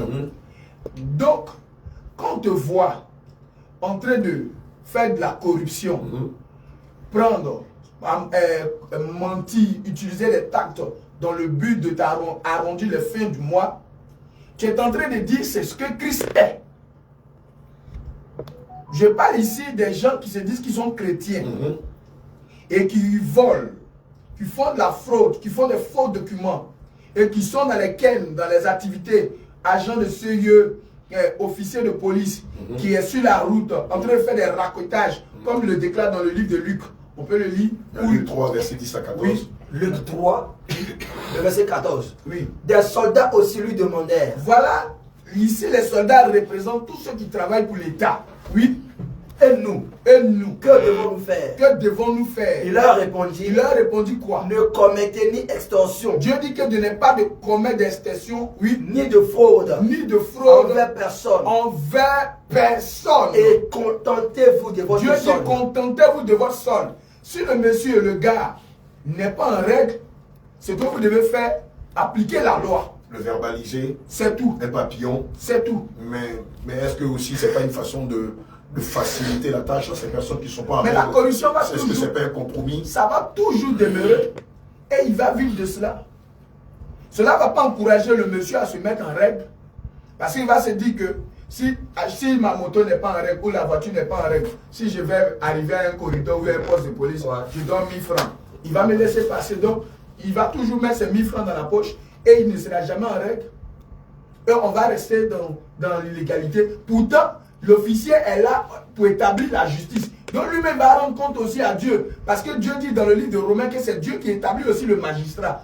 Oui, pour un but bien précis, pour qu'il y ait la justice. Maintenant, si lui-même n'applique pas la justice, il va rendre compte à Dieu. Maintenant, si tu dis chrétien et qu'il est dans la fraude, en réalité, il n'est pas chrétien. Mais on sait que beaucoup de corps habillés, beaucoup d'agents de santé, beaucoup de personnes qui sont dans des institutions étatiques comme dans le privé, ont tendance à faire ces choses-là. Vous êtes en train de dire que si aujourd'hui, ces officiers de police, ces adjudants, ces APJ, ces OPJ, ces infirmiers, ces garçons de ça, ces médecins, s'ils meurent étant dans la faute, ils n'iront pas au ciel. Mais Dieu dit quoi?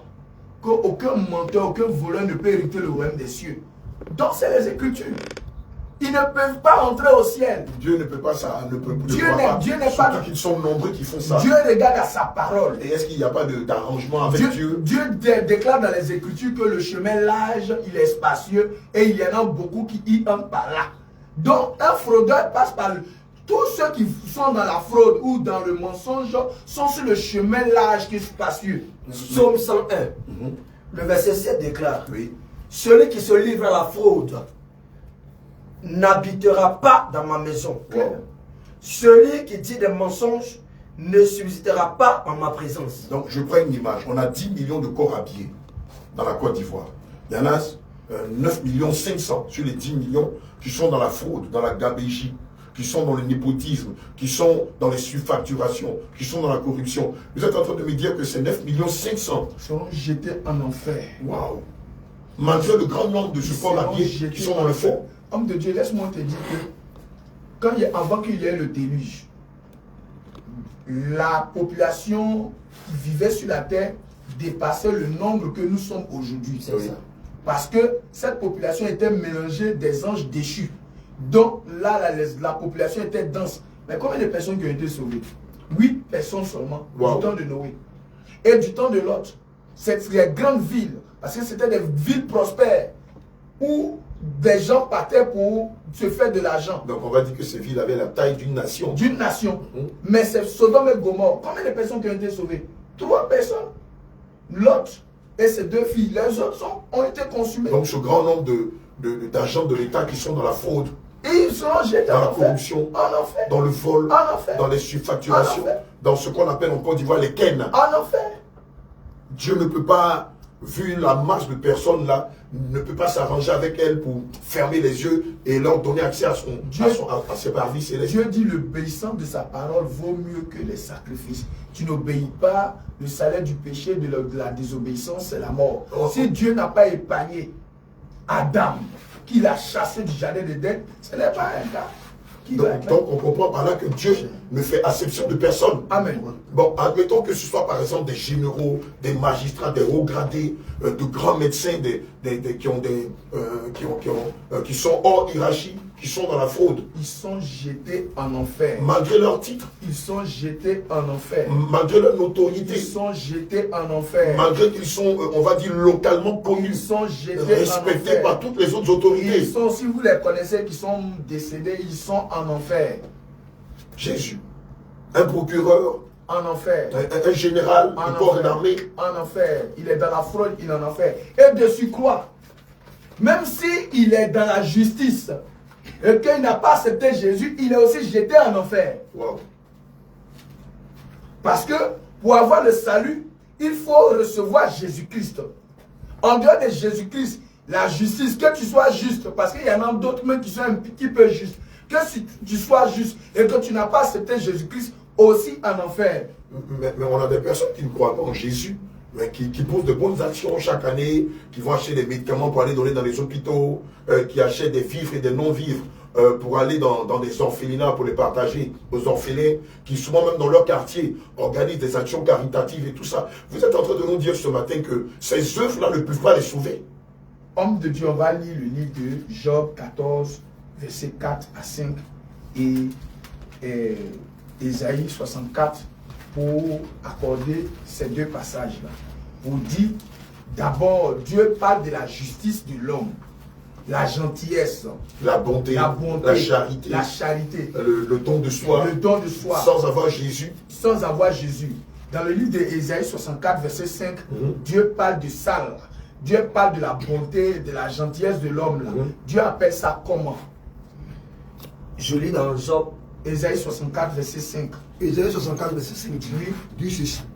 Nous sommes tous Dieu dit que nous sommes tous. comme des impurs. Dieu dit que l'homme est impur, quel que soit, qu'il soit gentil, qu'il soit Bon de cœur, qu'il pose des actions qu'il caritatives. pose des actions caritatives. Le Seigneur dit que nous sommes tous des impurs, oui.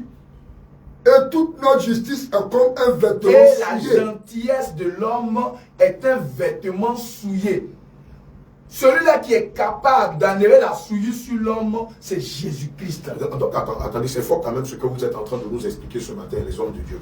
Vous êtes en train de dire que quelqu'un qui ne confesse pas Christ, mais qui est bon de cœur, qui a la main sur le cœur, qui est large, qui pose beaucoup de sacrifices chez les musulmans, on va parler de Saraka, qui fait beaucoup de sacrifices, mais qui a régné Dieu, qui a régné Jésus, s'il meurt, ses actions de grâce, ses libéralités, sa générosité, ses actions caritatives ne pourront pas lui donner accès au ciel? On va lire, comme Esaïe l'a dit, on va lire Job 14, verset 4, il va répondre à cette question. Ok, d'accord, on va lire le passage pour mieux comprendre ce que Job, tu dises.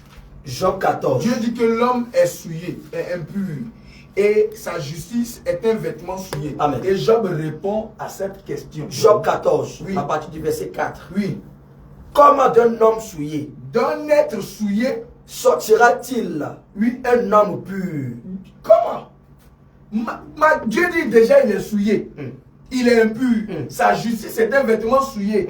Maintenant, il est souillé. Comment il va sortir encore quelque chose de pur? Bon, aujourd'hui, on a beaucoup d'autorités qui ne croient pas en Jésus, mais qui font beaucoup d'actions de grâce. Ces actions de grâce-là n'ont pas de valeur aussi. Dieu dit que ça n'a pas de valeur. Donc, on va dire que c'est une façon pour eux de se donner bonne conscience. C'est tout.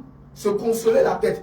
Dieu dit dans le livre de Jean 3, verset 16, car Dieu a tant aimé le monde, il a donné son Fils unique, afin que quiconque accepte Jésus-Christ, croit en Jésus-Christ, ait la vie éternelle. En dehors de Jésus-Christ, ta justice est un vêtement souillé. Homme de Dieu, attendez, je vais me déplacer un peu. Mon père est bon de cœur. C'est le maire de la ville de Taï. Il est le président du conseil régional de Bloloquin ou de Mans. Ma mère ne connaît pas Jésus, mais elle rend service à beaucoup de femmes veuves. En début d'année scolaire, elle scolarise plusieurs orphelins. Mais mon père et ma mère, quoique étant des autorités, ayant des moyens qui font beaucoup de largesse, mais ont régné Jésus pour des convictions qui leur sont propres à eux. Vous êtes en train de me dire que tout ce que mes parents ont fait pour les veuves de ma région, pour les orphelins de ma région, pour les déscolarisés de ma région, vous êtes en train de me dire que toutes ces actions ne pourront pas porter au ciel? Rien. Rien. Jésus. La parole de Dieu déclare, nous l'avons dit précédemment, l'Éternel dit, l'obéissance vaut mieux que le sacrifice. Tout ce que l'Éternel regarde, c'est la mise en pratique de sa parole. Amen.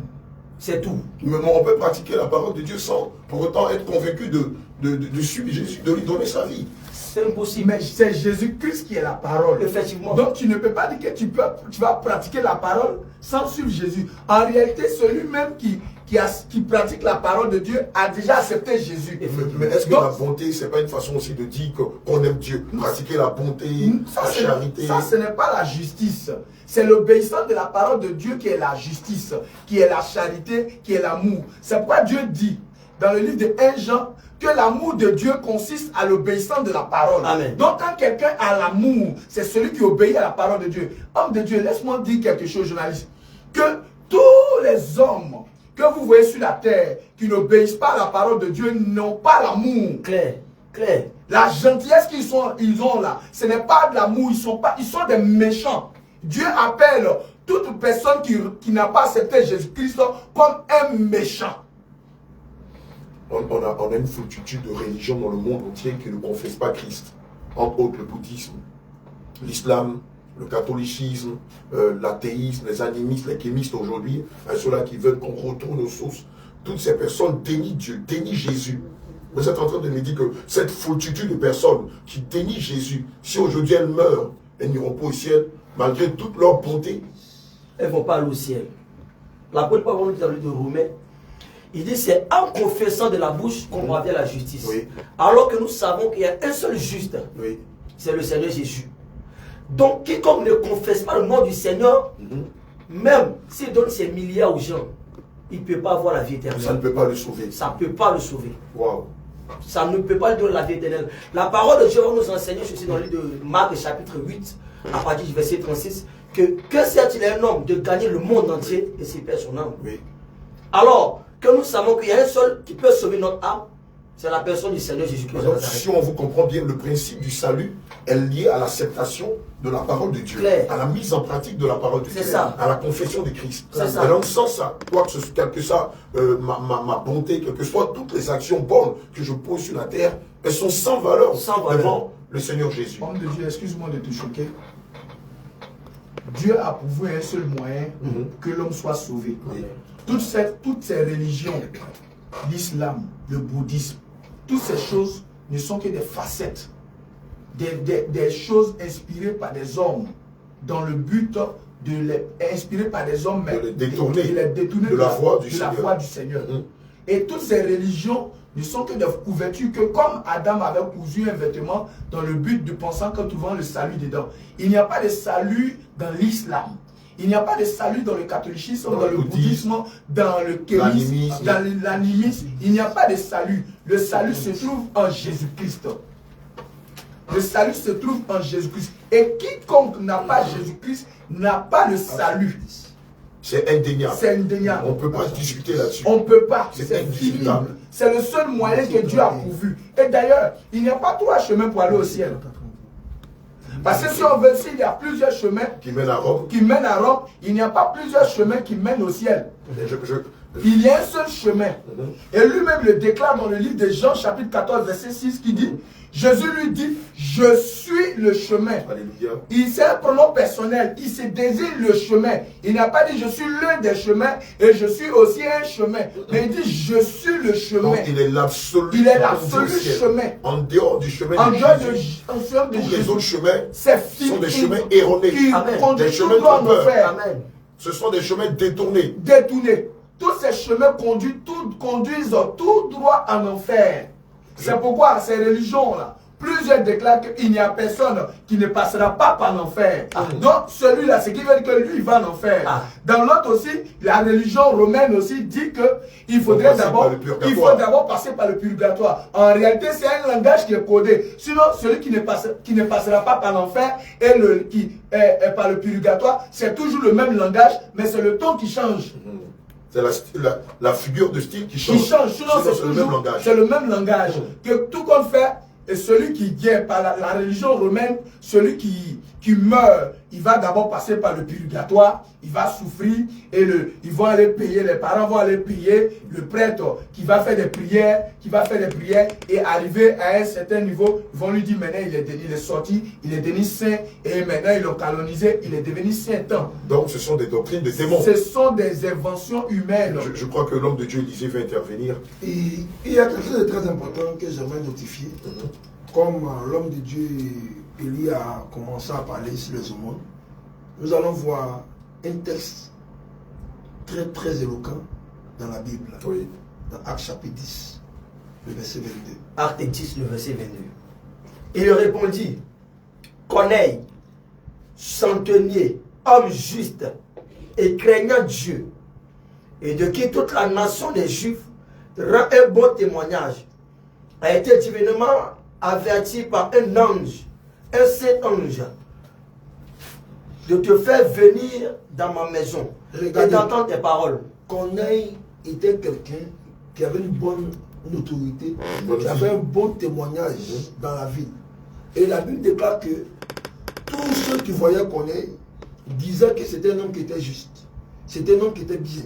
Mais remarquons, à partir du verset 30 au verset 32, au verset 30, remarquer quelque chose. Au verset 30, Corneille dit, il y a 4 jours, à cette heure-ci, je priais dans ma maison, à la 9e heure, et voici un homme vêtu d'un habit éclatant se présenta devant moi et dit, Corneille, ta prière a été exaucée, et Dieu s'est souvenu de tes aumônes. Envoie donc à Jopé et fais venir Simon, surnommé Pierre. Donc la Bible déclare que Corneille était quelqu'un qui faisait beaucoup le monde. Il était généreux. Il aidait même les habitants de la région. Mais la Bible déclare que un ange est apparu à Corneille pour lui dire qu'il envoie des personnes à Jopé aller chercher Pierre. Parce que Dieu savait que, bien qu'il avait la justice qui émane des hommes, mais il avait un bon cœur, il faisait le bien, mais il y avait quelque chose qui lui manquait. Il n'avait pas encore accepté l'évangile. Il n'avait pas encore crié la doctrine. Or, bien qu'il avait le monde, il faisait le monde, il était bien aux yeux des hommes, mais aux yeux de Dieu, il n'avait pas encore accepté la doctrine. C'est pourquoi la Bible déclare que l'homme lui dit, envoie à Jopé des gens aller chercher Pierre. Et Pierre va commencer à t'annoncer l'évangile pour que tu puisses croire à cet évangile. Parce que tes aumônes, sans la doctrine, ne pourront pas te sauver. Effectivement, donc ce qui sous-entendait que quoi qu'il était bon de cœur, il était large, cela ne suffisait pas pour le sauver. Tout à fait. Il fallait associer sa bonté à la foi en Christ. Tout à fait. Pour qu'il ait le salut. Tout à fait. C'est un très bel exemple. Donc, si il n'associait pas la foi, il ne croyait pas en Jésus, il ne passait pas par le préalable de recevoir la parole et de recevoir Jésus comme Seigneur Sauveur et de passer par le temps du baptême, recevoir le baptême du Saint-Esprit, bien qu'il faisait les aumônes, il ne pourrait pas se sauver. Donc, ce qui sous-entend que la foi sans les œuvres, Elle est morte. elle est morte. Donc, Je suis d'une autre obédience. Je ne suis pas chrétien, je ne crois pas en Jésus, mais je suis dans le caritatif, je suis bon de cœur, je la mets sur le cœur, je soutiens les veuves, les orphelins. Mais si je n'associe pas Jésus aux œuvres que je fais, mes œuvres sont vaines. tout à fait. La Bible est claire dans Actes chapitre 4, verset 12. Il dit il n'y a de salut en aucun autre, car il n'y a sur le ciel aucun autre nom qui a été donné parmi les hommes par lequel nous devons être sauvés. Donc il y a un seul nom qui peut te sauver. Si tu fais des dons, mais ce nom-là n'est pas associé à ta vie, ce nom-là, tu n'as pas reçu comme Seigneur Sauveur, tu ne pourras pas te sauver. Mais je crois que c'est clair pour tout le monde. Homme de Dieu, même ce qu'ils appellent la justice, excusez-moi, ce qu'ils appellent la justice, ce n'est pas la justice réelle. C'est de la justice pour qu'on dise qu'ils sont bons. Ah. Parce que le Seigneur dit que quand tu veux faire le monde à quelqu'un, il ne faudrait pas que ta main gauche le sache. Donc, ce qui veut dire que Dieu ne tire aucune gloire Il ne tire rien même de de cette forme de justice, Oui. de cette forme de débonarité Oui. ou de charité. C'est une justice Hypocrite. hypocrite Tu fais voir. pour se faire voir, pour dire qu'ils sont justes. Aujourd'hui, sur les réseaux sociaux, c'est Ils récurrent. utilisent les caméras, ils utilisent toutes ces choses pour aller faire des dons. Mais Dieu dit qu'ils obtiennent déjà leur récompense. C'est fini déjà. C'est sans valeur. Ça n'a pas de Elle valeur. n'a aucune portée spirituelle. Ils sont pas, ils ne rien même. Ils le font. Ils le font dans les carrefours, ils le font tout Aujourd'hui, ça. c'est tendance sur les réseaux sociaux. Et même encore, où chaque vendredi, ils vont distribuer les gnomis en pensant, disons, ou bien les sacs de riz en donnant aux gens. C'est spirituel parce qu'ils volent les grâces des personnes. Ah, ça, c'est des choses qu'on ne dit pas.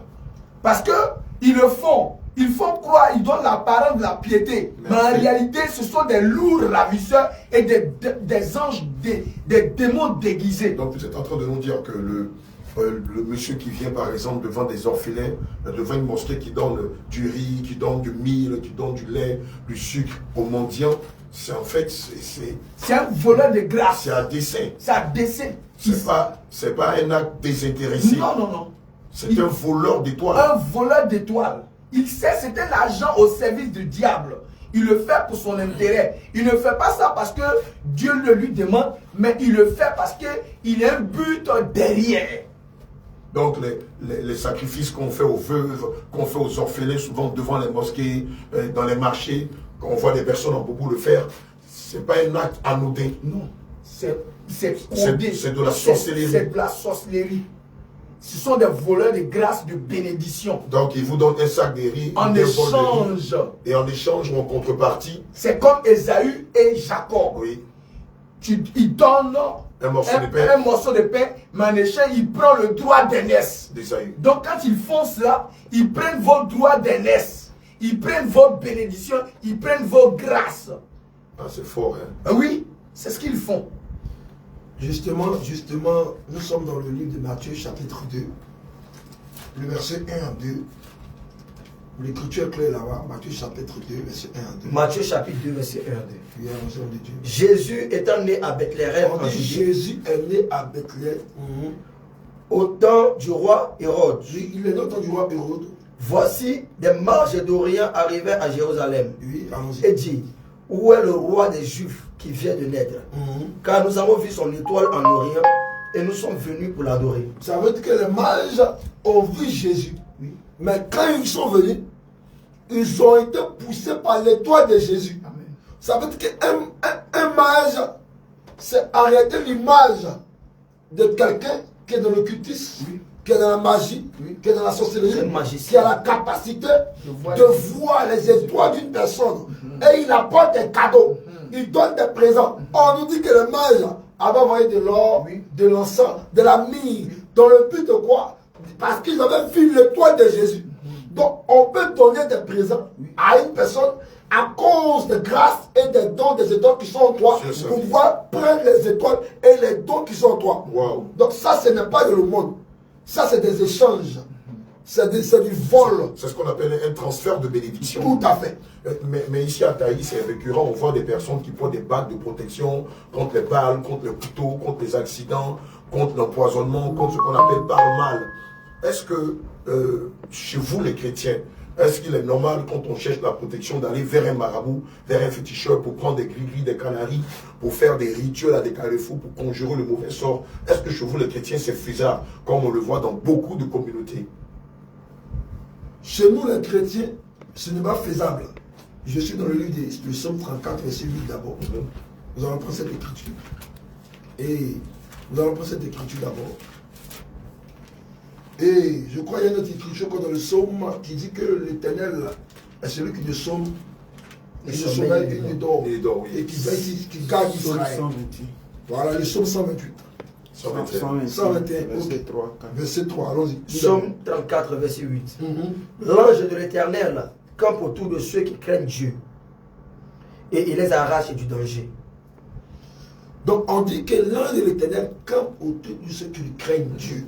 Ça veut dire que pour que tu sois protégé de l'Éternel, il faut que tu quoi?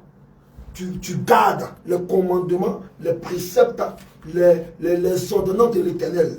Donc toute personne qui marche avec Jésus, mais qui garde ses commandements, qui pratique la parole, l'ange de l'Éternel, son obligation, c'est de veiller sur toi. Amen.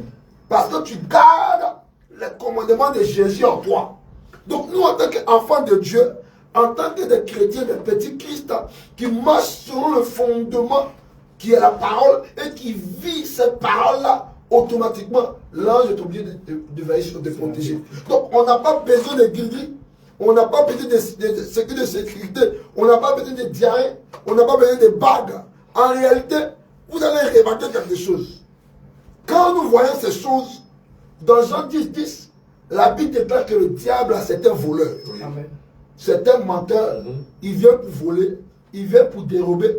Ceux-mêmes qui prennent la peine de se rendre chez un marabout, chez un féticheur, le fait que même tu es entré chez le marabout, dans le but de recevoir la protection, le diable qui dit donc quelque chose à la main gauche, il prend la main droite. Parce que le fait d'aller chez le marabout, le fait de rentrer dans la main du marabout, tu dois entrer en alliance, en pacte avec les esprits de mort.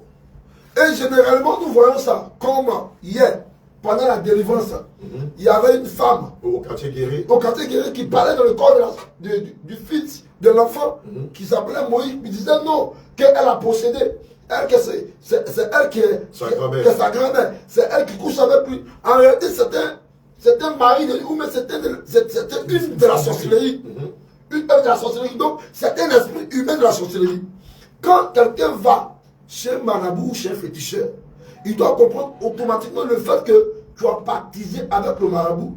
Le marabout qui est aussi un élément qui est conduit par Satan. Il devient aussi un esprit humain qui a la capacité d'entrer dans ta vie pour contrôler ta vie. Plusieurs qui utilisent les gris-gris, qui utilisent les diarrhées, généralement, quand il est dans la voiture, il dit automatiquement quand il y a un problème, il disparaît. Non. En réalité, celui qui fait ta couverture, c'est le féticheur, qui devient maintenant un esprit humain, souvent qui te fait sortir du danger. Mais à un moment donné, puisque il a pris tes grâces, il a pris tes étoiles, et il est influencé par Satan, la Bible déclare que le salaire du péché, c'est la mort. Donc bien qu'il est en train de protéger, mais à un moment donné, lorsqu'il aura de l'accident, il va te lâcher. Pour que le diable puisse venir reprendre ton âme pour t'envoyer dans le cachot, dans l'enfer. Donc c'est comme ça aujourd'hui, plusieurs fois chez les féticheurs, croyant qu'ils ont la protection. La protection ne se trouve pas chez un féticheur. La protection ne se trouve pas chez un marabout, parce que nous connaissons aujourd'hui des personnalités importantes dans cette nation, mais face à la mort, face à la mort, bien qu'ils avaient des guéris, bien qu'ils avaient des diarrhées, des talismans, des amulettes. Les amulettes pour disparaître, mais face à la mort n'a pas eu peur de leurs talismans, la mort n'a pas eu peur de leurs diarrhées, mais la mort les a emportés dans le séjour de mort. Est-ce à dire que le fait de porter des gris, des talismans, des amulettes, c'est un péché pour l'homme, un péché pour l'âme de l'homme? Tout à fait. C'est un péché. Pourquoi? Parce que les talismans, les guigui, ce sont aussi des idoles. Ce sont aussi des idoles. Ce sont des idoles en lesquelles certaines personnes mettent aussi leur foi, mettent aussi leur confiance dans ces talismans. Or, nous savons que dans Jérémie chapitre 17, verset 5, la Bible déclare que maudit soit celui qui met sa confiance à un homme. Donc, le fait de mettre ta confiance à un talisman, tu es en train de confier à ces choses. Donc, tu es sous la malédiction. Tu es sous la malédiction. Et puis, c'est une idole pour toi. Donc, la suite, la finalité de ces choses, c'est la mort. Donc, toi qui nous entends maintenant, tu as fait tes diarrhées, tu as fait tes signes de sécurité, tu as beaucoup de bagues. J'aimerais te dire que ce n'est pas la solution. Parce que la véritable solution se cache en Jésus. Si tu as Jésus, si tu as Jésus-Christ et que tu marches conformément à la doctrine, Jésus va te protéger, Jésus va veiller sur toi. Amen. Oui, quelqu'un d'entre vous veut intervenir. Alléluia. David. La parole de Dieu nous enseigne encore dans le livre de Psaume 91, le verset 11, qu'il donnera des ordres à ses anges de nous garder et de nous porter sur les ailes, de peur que nos pieds ne heurtent contre une pierre.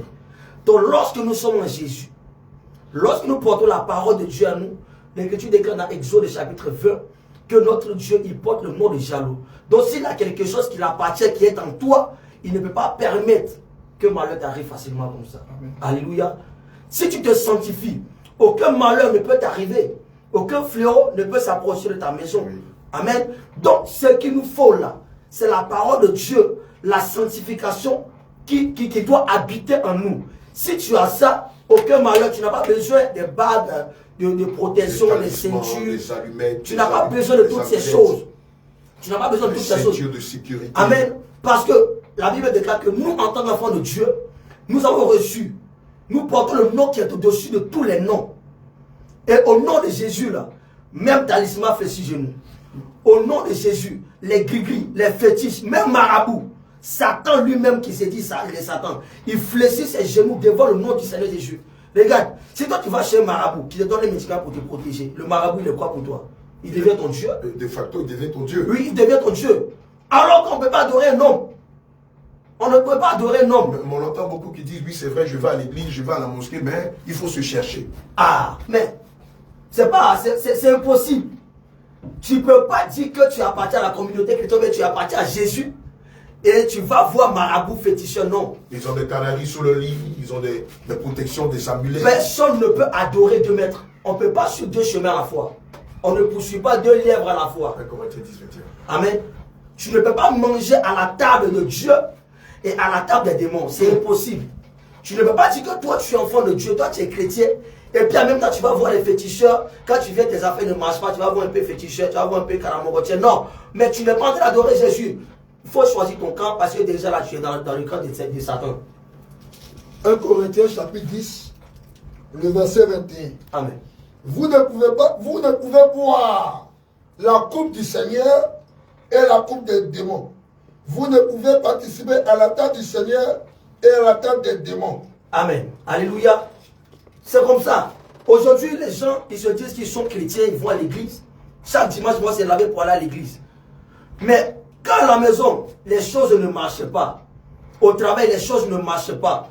Quand il n'y a pas enfant qui vient, quand il n'y a pas mariage qui vient, ils disent, bon, affaire de Jésus, on va laisser ça de côté d'abord. Hein. On va laisser de côté. Ils s'en vont se chercher chez les marabouts. Ils s'en vont se chercher chez les féticheurs. Ils s'en vont se chercher. Bien-aimé, sache que tu n'es pas en train de suivre le Seigneur.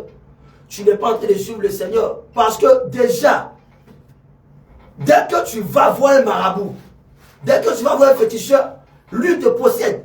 Le Saint-Esprit ne peut pas habiter en toi. Alors que si le Seigneur n'habite pas en toi, c'est que c'est un démon qui habite en toi. J'ai une question qui me tient au épine. On entend des gens qui disent, bon, moi je vais chez les marabouts, ce n'est pas pour faire du mal aux gens, c'est pour faire marcher mes affaires. Et beaucoup à Taï, que ce soit à Taï, que ce soit à Giglo, que ce soit à Yamoussoukro, que ce soit au Niger, au Bénin, partout dans le monde entier, beaucoup ont des relations avec les devins, avec des astrologues, avec des numérologues, avec des marabouts, dans le but de faire prospérer leurs affaires. Ils vous disent, non, moi je ne vais pas là-bas pour faire le mal, hein. Moi c'est juste pour faire avancer mes affaires. Quand on dit la parole de Dieu sur ce genre de pensée-là. Homme de Dieu, Oui. que le Seigneur te bénisse. Amen. Déjà dans le livre de Deutéronome 18, verset 10, le Seigneur dit qu'on ne trouve chez toi personne qui fasse passer son fils ou sa fille par le feu, personne qui exerce le métier de divin. Dieu ne veut pas même que on trouve chez toi quelqu'un qui exerce le métier de marabout, d'enchanteur, de divin, d'astrologue, de magicien, de comien. Donc le simple fait de dire non, que non, moi je ne vais pas là-bas pour tuer les gens, mais je vais là-bas pour que mes affaires marchent. En réalité, tu n'es qu'un adorateur du diable. Clair, clair. Toute personne qui consulte les marabouts est un agent d'office du diable. Clair. Toute personne qui consulte un marabout dans le but pour que ses activités marchent, lui tue pas les gens, est d'office un agent du diable. Claire. Il faut qu'on répète cela encore. Dieu dit, je continue au verset 11, comment la personne qui exerce le métier de devin, d'astrologue, d'augure, de magicien, d'enchanteur, personne qui consulte, de ceux qui évoquent les esprits, qui disent des bonnes aventures, personne qui interroge les morts.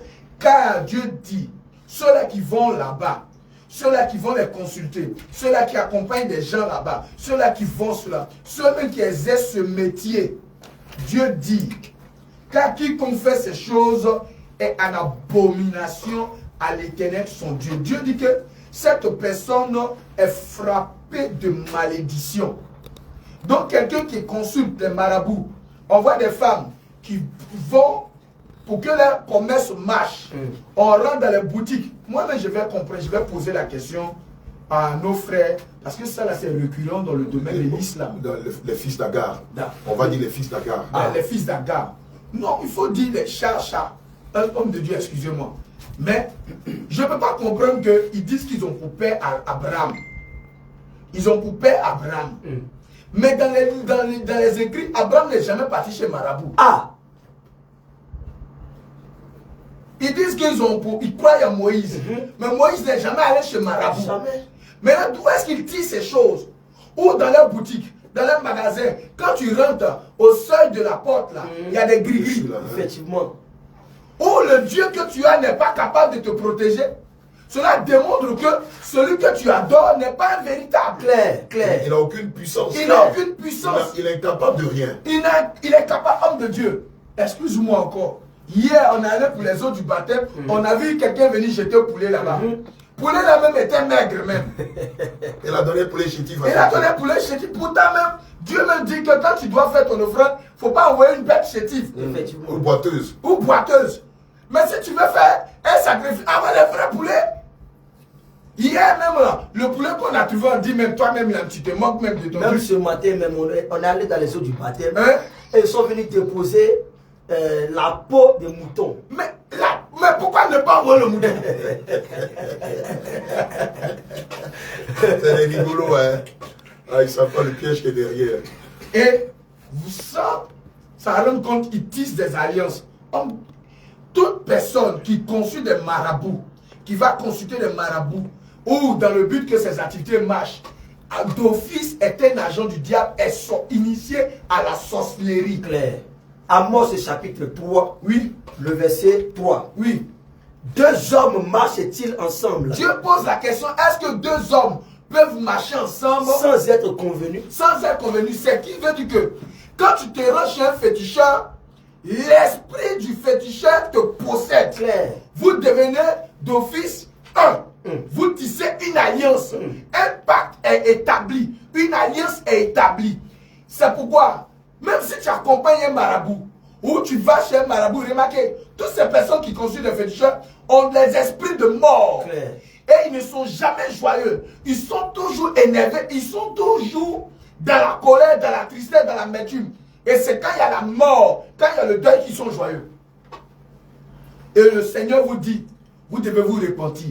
Celui qui est capable de vous délivrer de ces alliances que vous avez établies s'appelle Jésus-Christ. Amen. Et il est descendu. Je vous dis encore, vous qui nous écoutez, les auditeurs, je vous dis, depuis que le Seigneur a envoyé ses serviteurs ici, même les activités des marabouts sont bouleversées. Ah.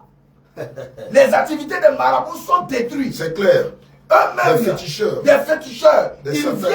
Ils viennent quand nous avons des problèmes, ils viennent mais de loin regarder. Mais ils ne peuvent rien. Et ils sont obligés de retourner. C'est-à-dire même ils comptent les jours jusqu'à ce qu'ils disent même qu'on a qu'à faire, on va quitter le pays, la ville. Mais je vous dis que, bien aimé, maintenant, nous déclarons un couvre-feu sur toute l'étendue de Taï. Au nom de Jésus. Que toute activité du monde est ténèbres est détruite. Au nom de Jésus. Au nom de Jésus. Nom de Et Jésus. nous déclarons maintenant que quiconque va se lever et pratiquer la sorcellerie va trouver les ténèbres. Au nom de Jésus. Au nom de Jésus. Alléluia. Que le Seigneur vous bénisse. Amen. Le chroniqueur, d'accord, on me signifie depuis la régie que nous avons quoi, 9 minutes. 17. 13. D'accord, ok. Je pense qu'en 13 minutes, on peut dire beaucoup de choses. Amen. Et donc, vous êtes là depuis la semaine dernière. Oui. Et quel est le but pour lequel vous êtes ici, dans la ville de Taï? Parce qu'on voit que c'est chaud, hein. Comme le Seigneur le demande dans le livre de Matthieu 28, versets 19 à 20, d'aller partout et toutes les nations et prêcher la bonne nouvelle à toute la création. C'est la feuille de route que le Seigneur Jésus a donnée à tout chrétien. C'est pourquoi nous sommes dans la ville de Taï pour apporter la bonne nouvelle. Et je vous dis que pendant ce programme-là, le Seigneur ne fait que se manifester puissamment par des guérisons, des délivrances, des restaurations et aussi par des baptêmes. Donc, bien aimé, toi, tu étais tourmenté par des esprits. Quand la nuit arrive, ton cœur se coupe.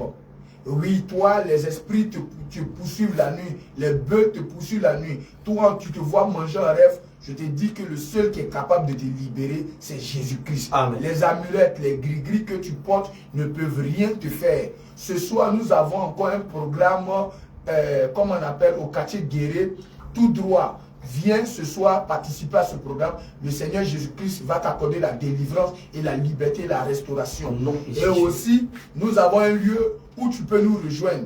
Actuellement, nous sommes à la gare Apache.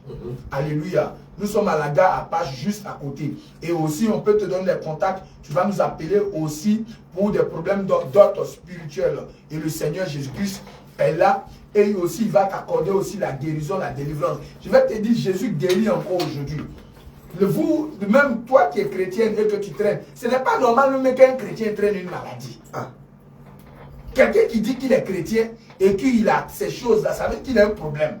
Alléluia. Donc le Seigneur t'invite.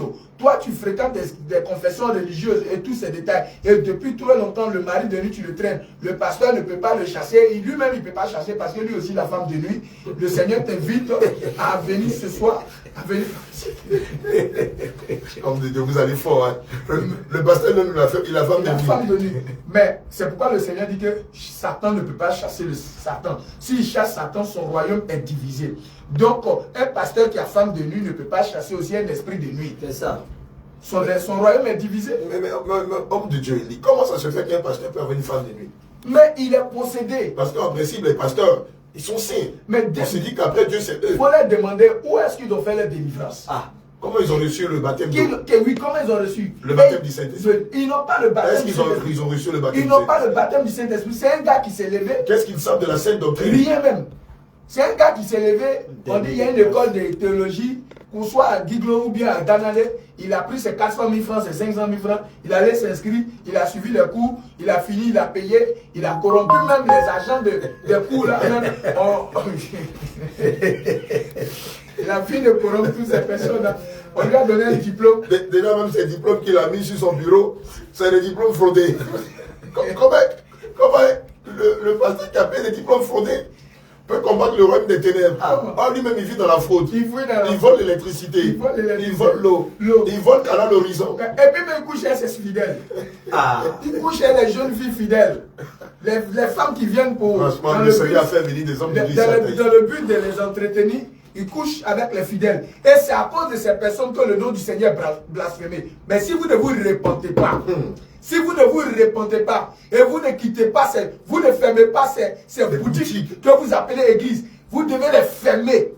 et vous repentez et cherchez les véritables serviteurs de Dieu, ils vont prier pour vous, pour votre délivrance. Pour votre délivrance. Parce que vous avez l'attitude de Simeon, le magicien. Ou de Géasi. Et de Géasi. Ça, c'est l'attitude de Simeon, le magicien. Et il y avait un dans les Écritures qui empêchait l'apôtre Paul de gagner Démétrius. De gagner un homme. Il y a le fleuve, mais il y avait encore un autre encore. Il empêchait et le Seigneur l'a frappé d'aveuglement.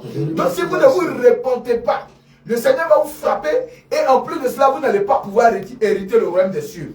Alléluia. C'est pourquoi, bien aimé, nous vous invitons à nous contacter. Alléluia. Il y a l'homme de Dieu, l'apôtre Abraham, au 01 01 40 26 32. Alléluia. Et aussi, il y a le 07 07 72 74 07 07 32 72 74. Alléluia. Les deux numéros à l'apôtre Abraham, l'évangéliste Élie, 01 43 49 01 18. L'apôtre Élisée, le 07 87 67 58 86. L'évangéliste David, 07 11 25 76 55. Nous sommes juste en face de la mairie à la gare Apache. Sur la gauche. La gauche. Dans la maison de l'homme de Dieu Étienne. Dans la maison de l'homme de Dieu Étienne, notre hôte qui nous reçoit, le serviteur de Dieu. Alléluia.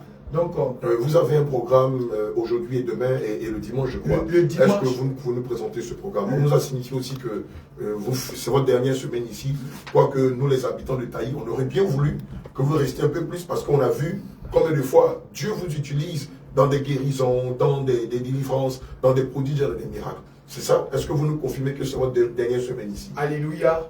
Effectivement, lorsque tu as dit ça, tous les fétichés sont en train de crier là-bas.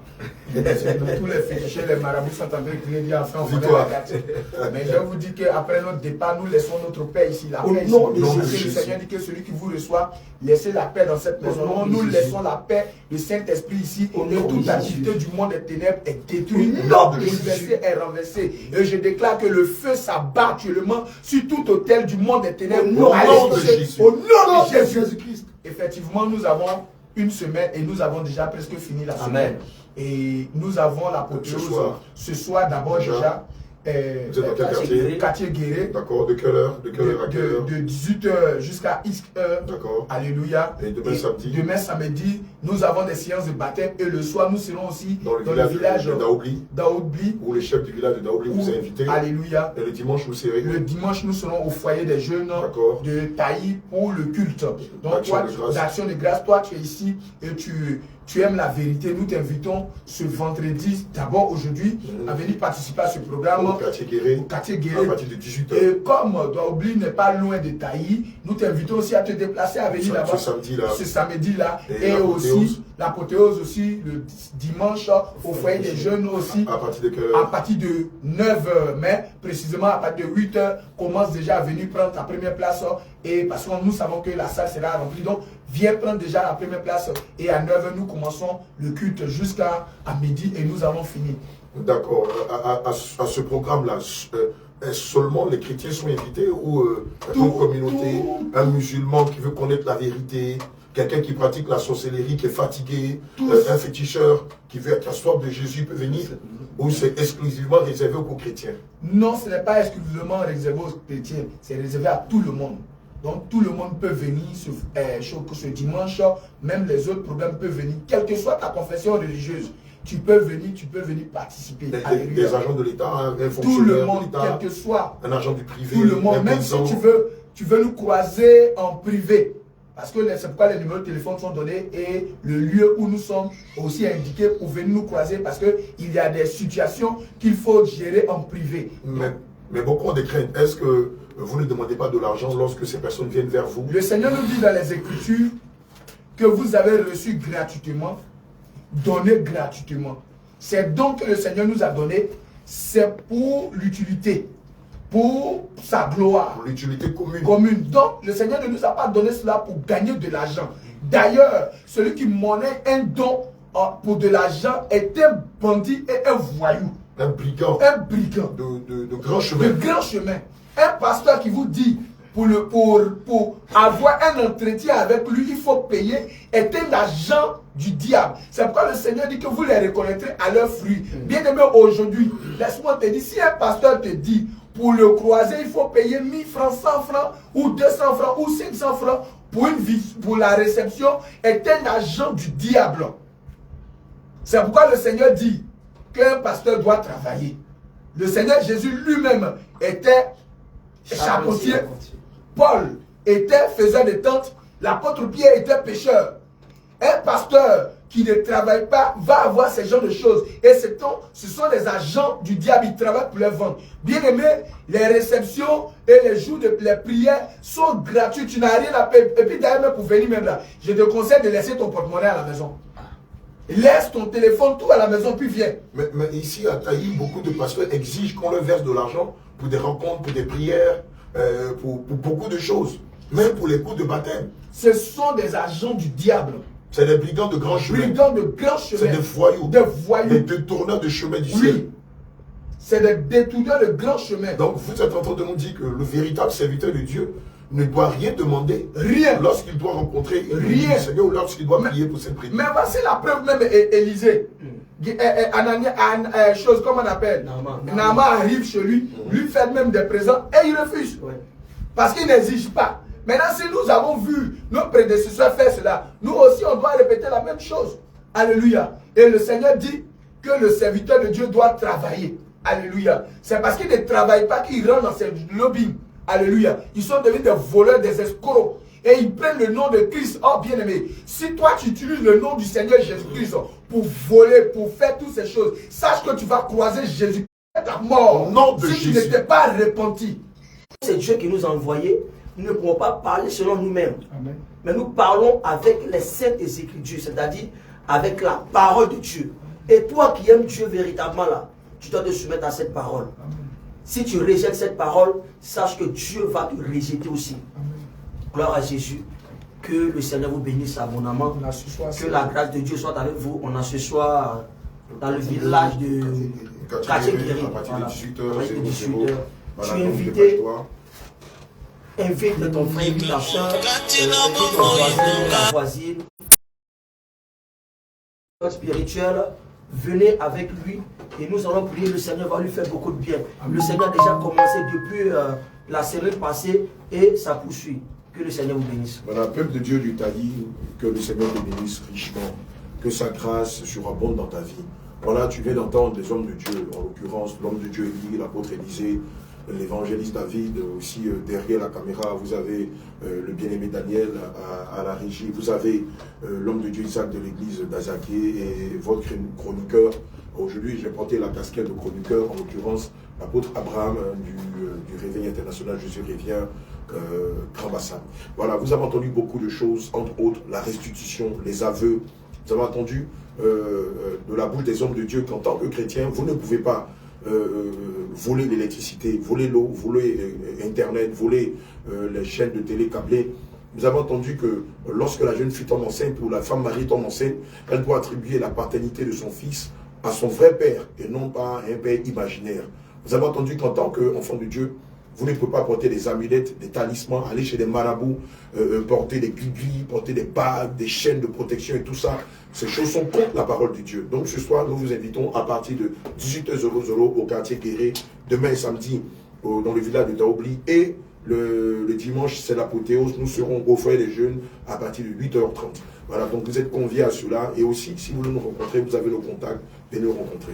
Que le Seigneur vous bénisse. Excellente journée à vous. Et à ce soir, s'il plaît à Dieu. Toi aussi, qui nous suis de l'extérieur, garde ta foi. Attache-toi à la doctrine de Christ. Persévère dans la foi. Marche dans la sainteté, dans la justice, dans la vérité, dans le renoncement. Cri de guerre. Jésus. Cri de guerre. Jésus. Cri de guerre. Jésus. Cri de victoire. Jésus. Jésus. Jésus. Cri de victoire. Jésus. Jésus. Jésus. Cri de victoire. Jésus. Jésus. Jésus. Cri de terreur. Shalom, shalom, peuple de Dieu. Allez, shalom, shalom, shalom, shalom, shalom. Jésus. Guy Glo, prépare-toi. On va me dire ça.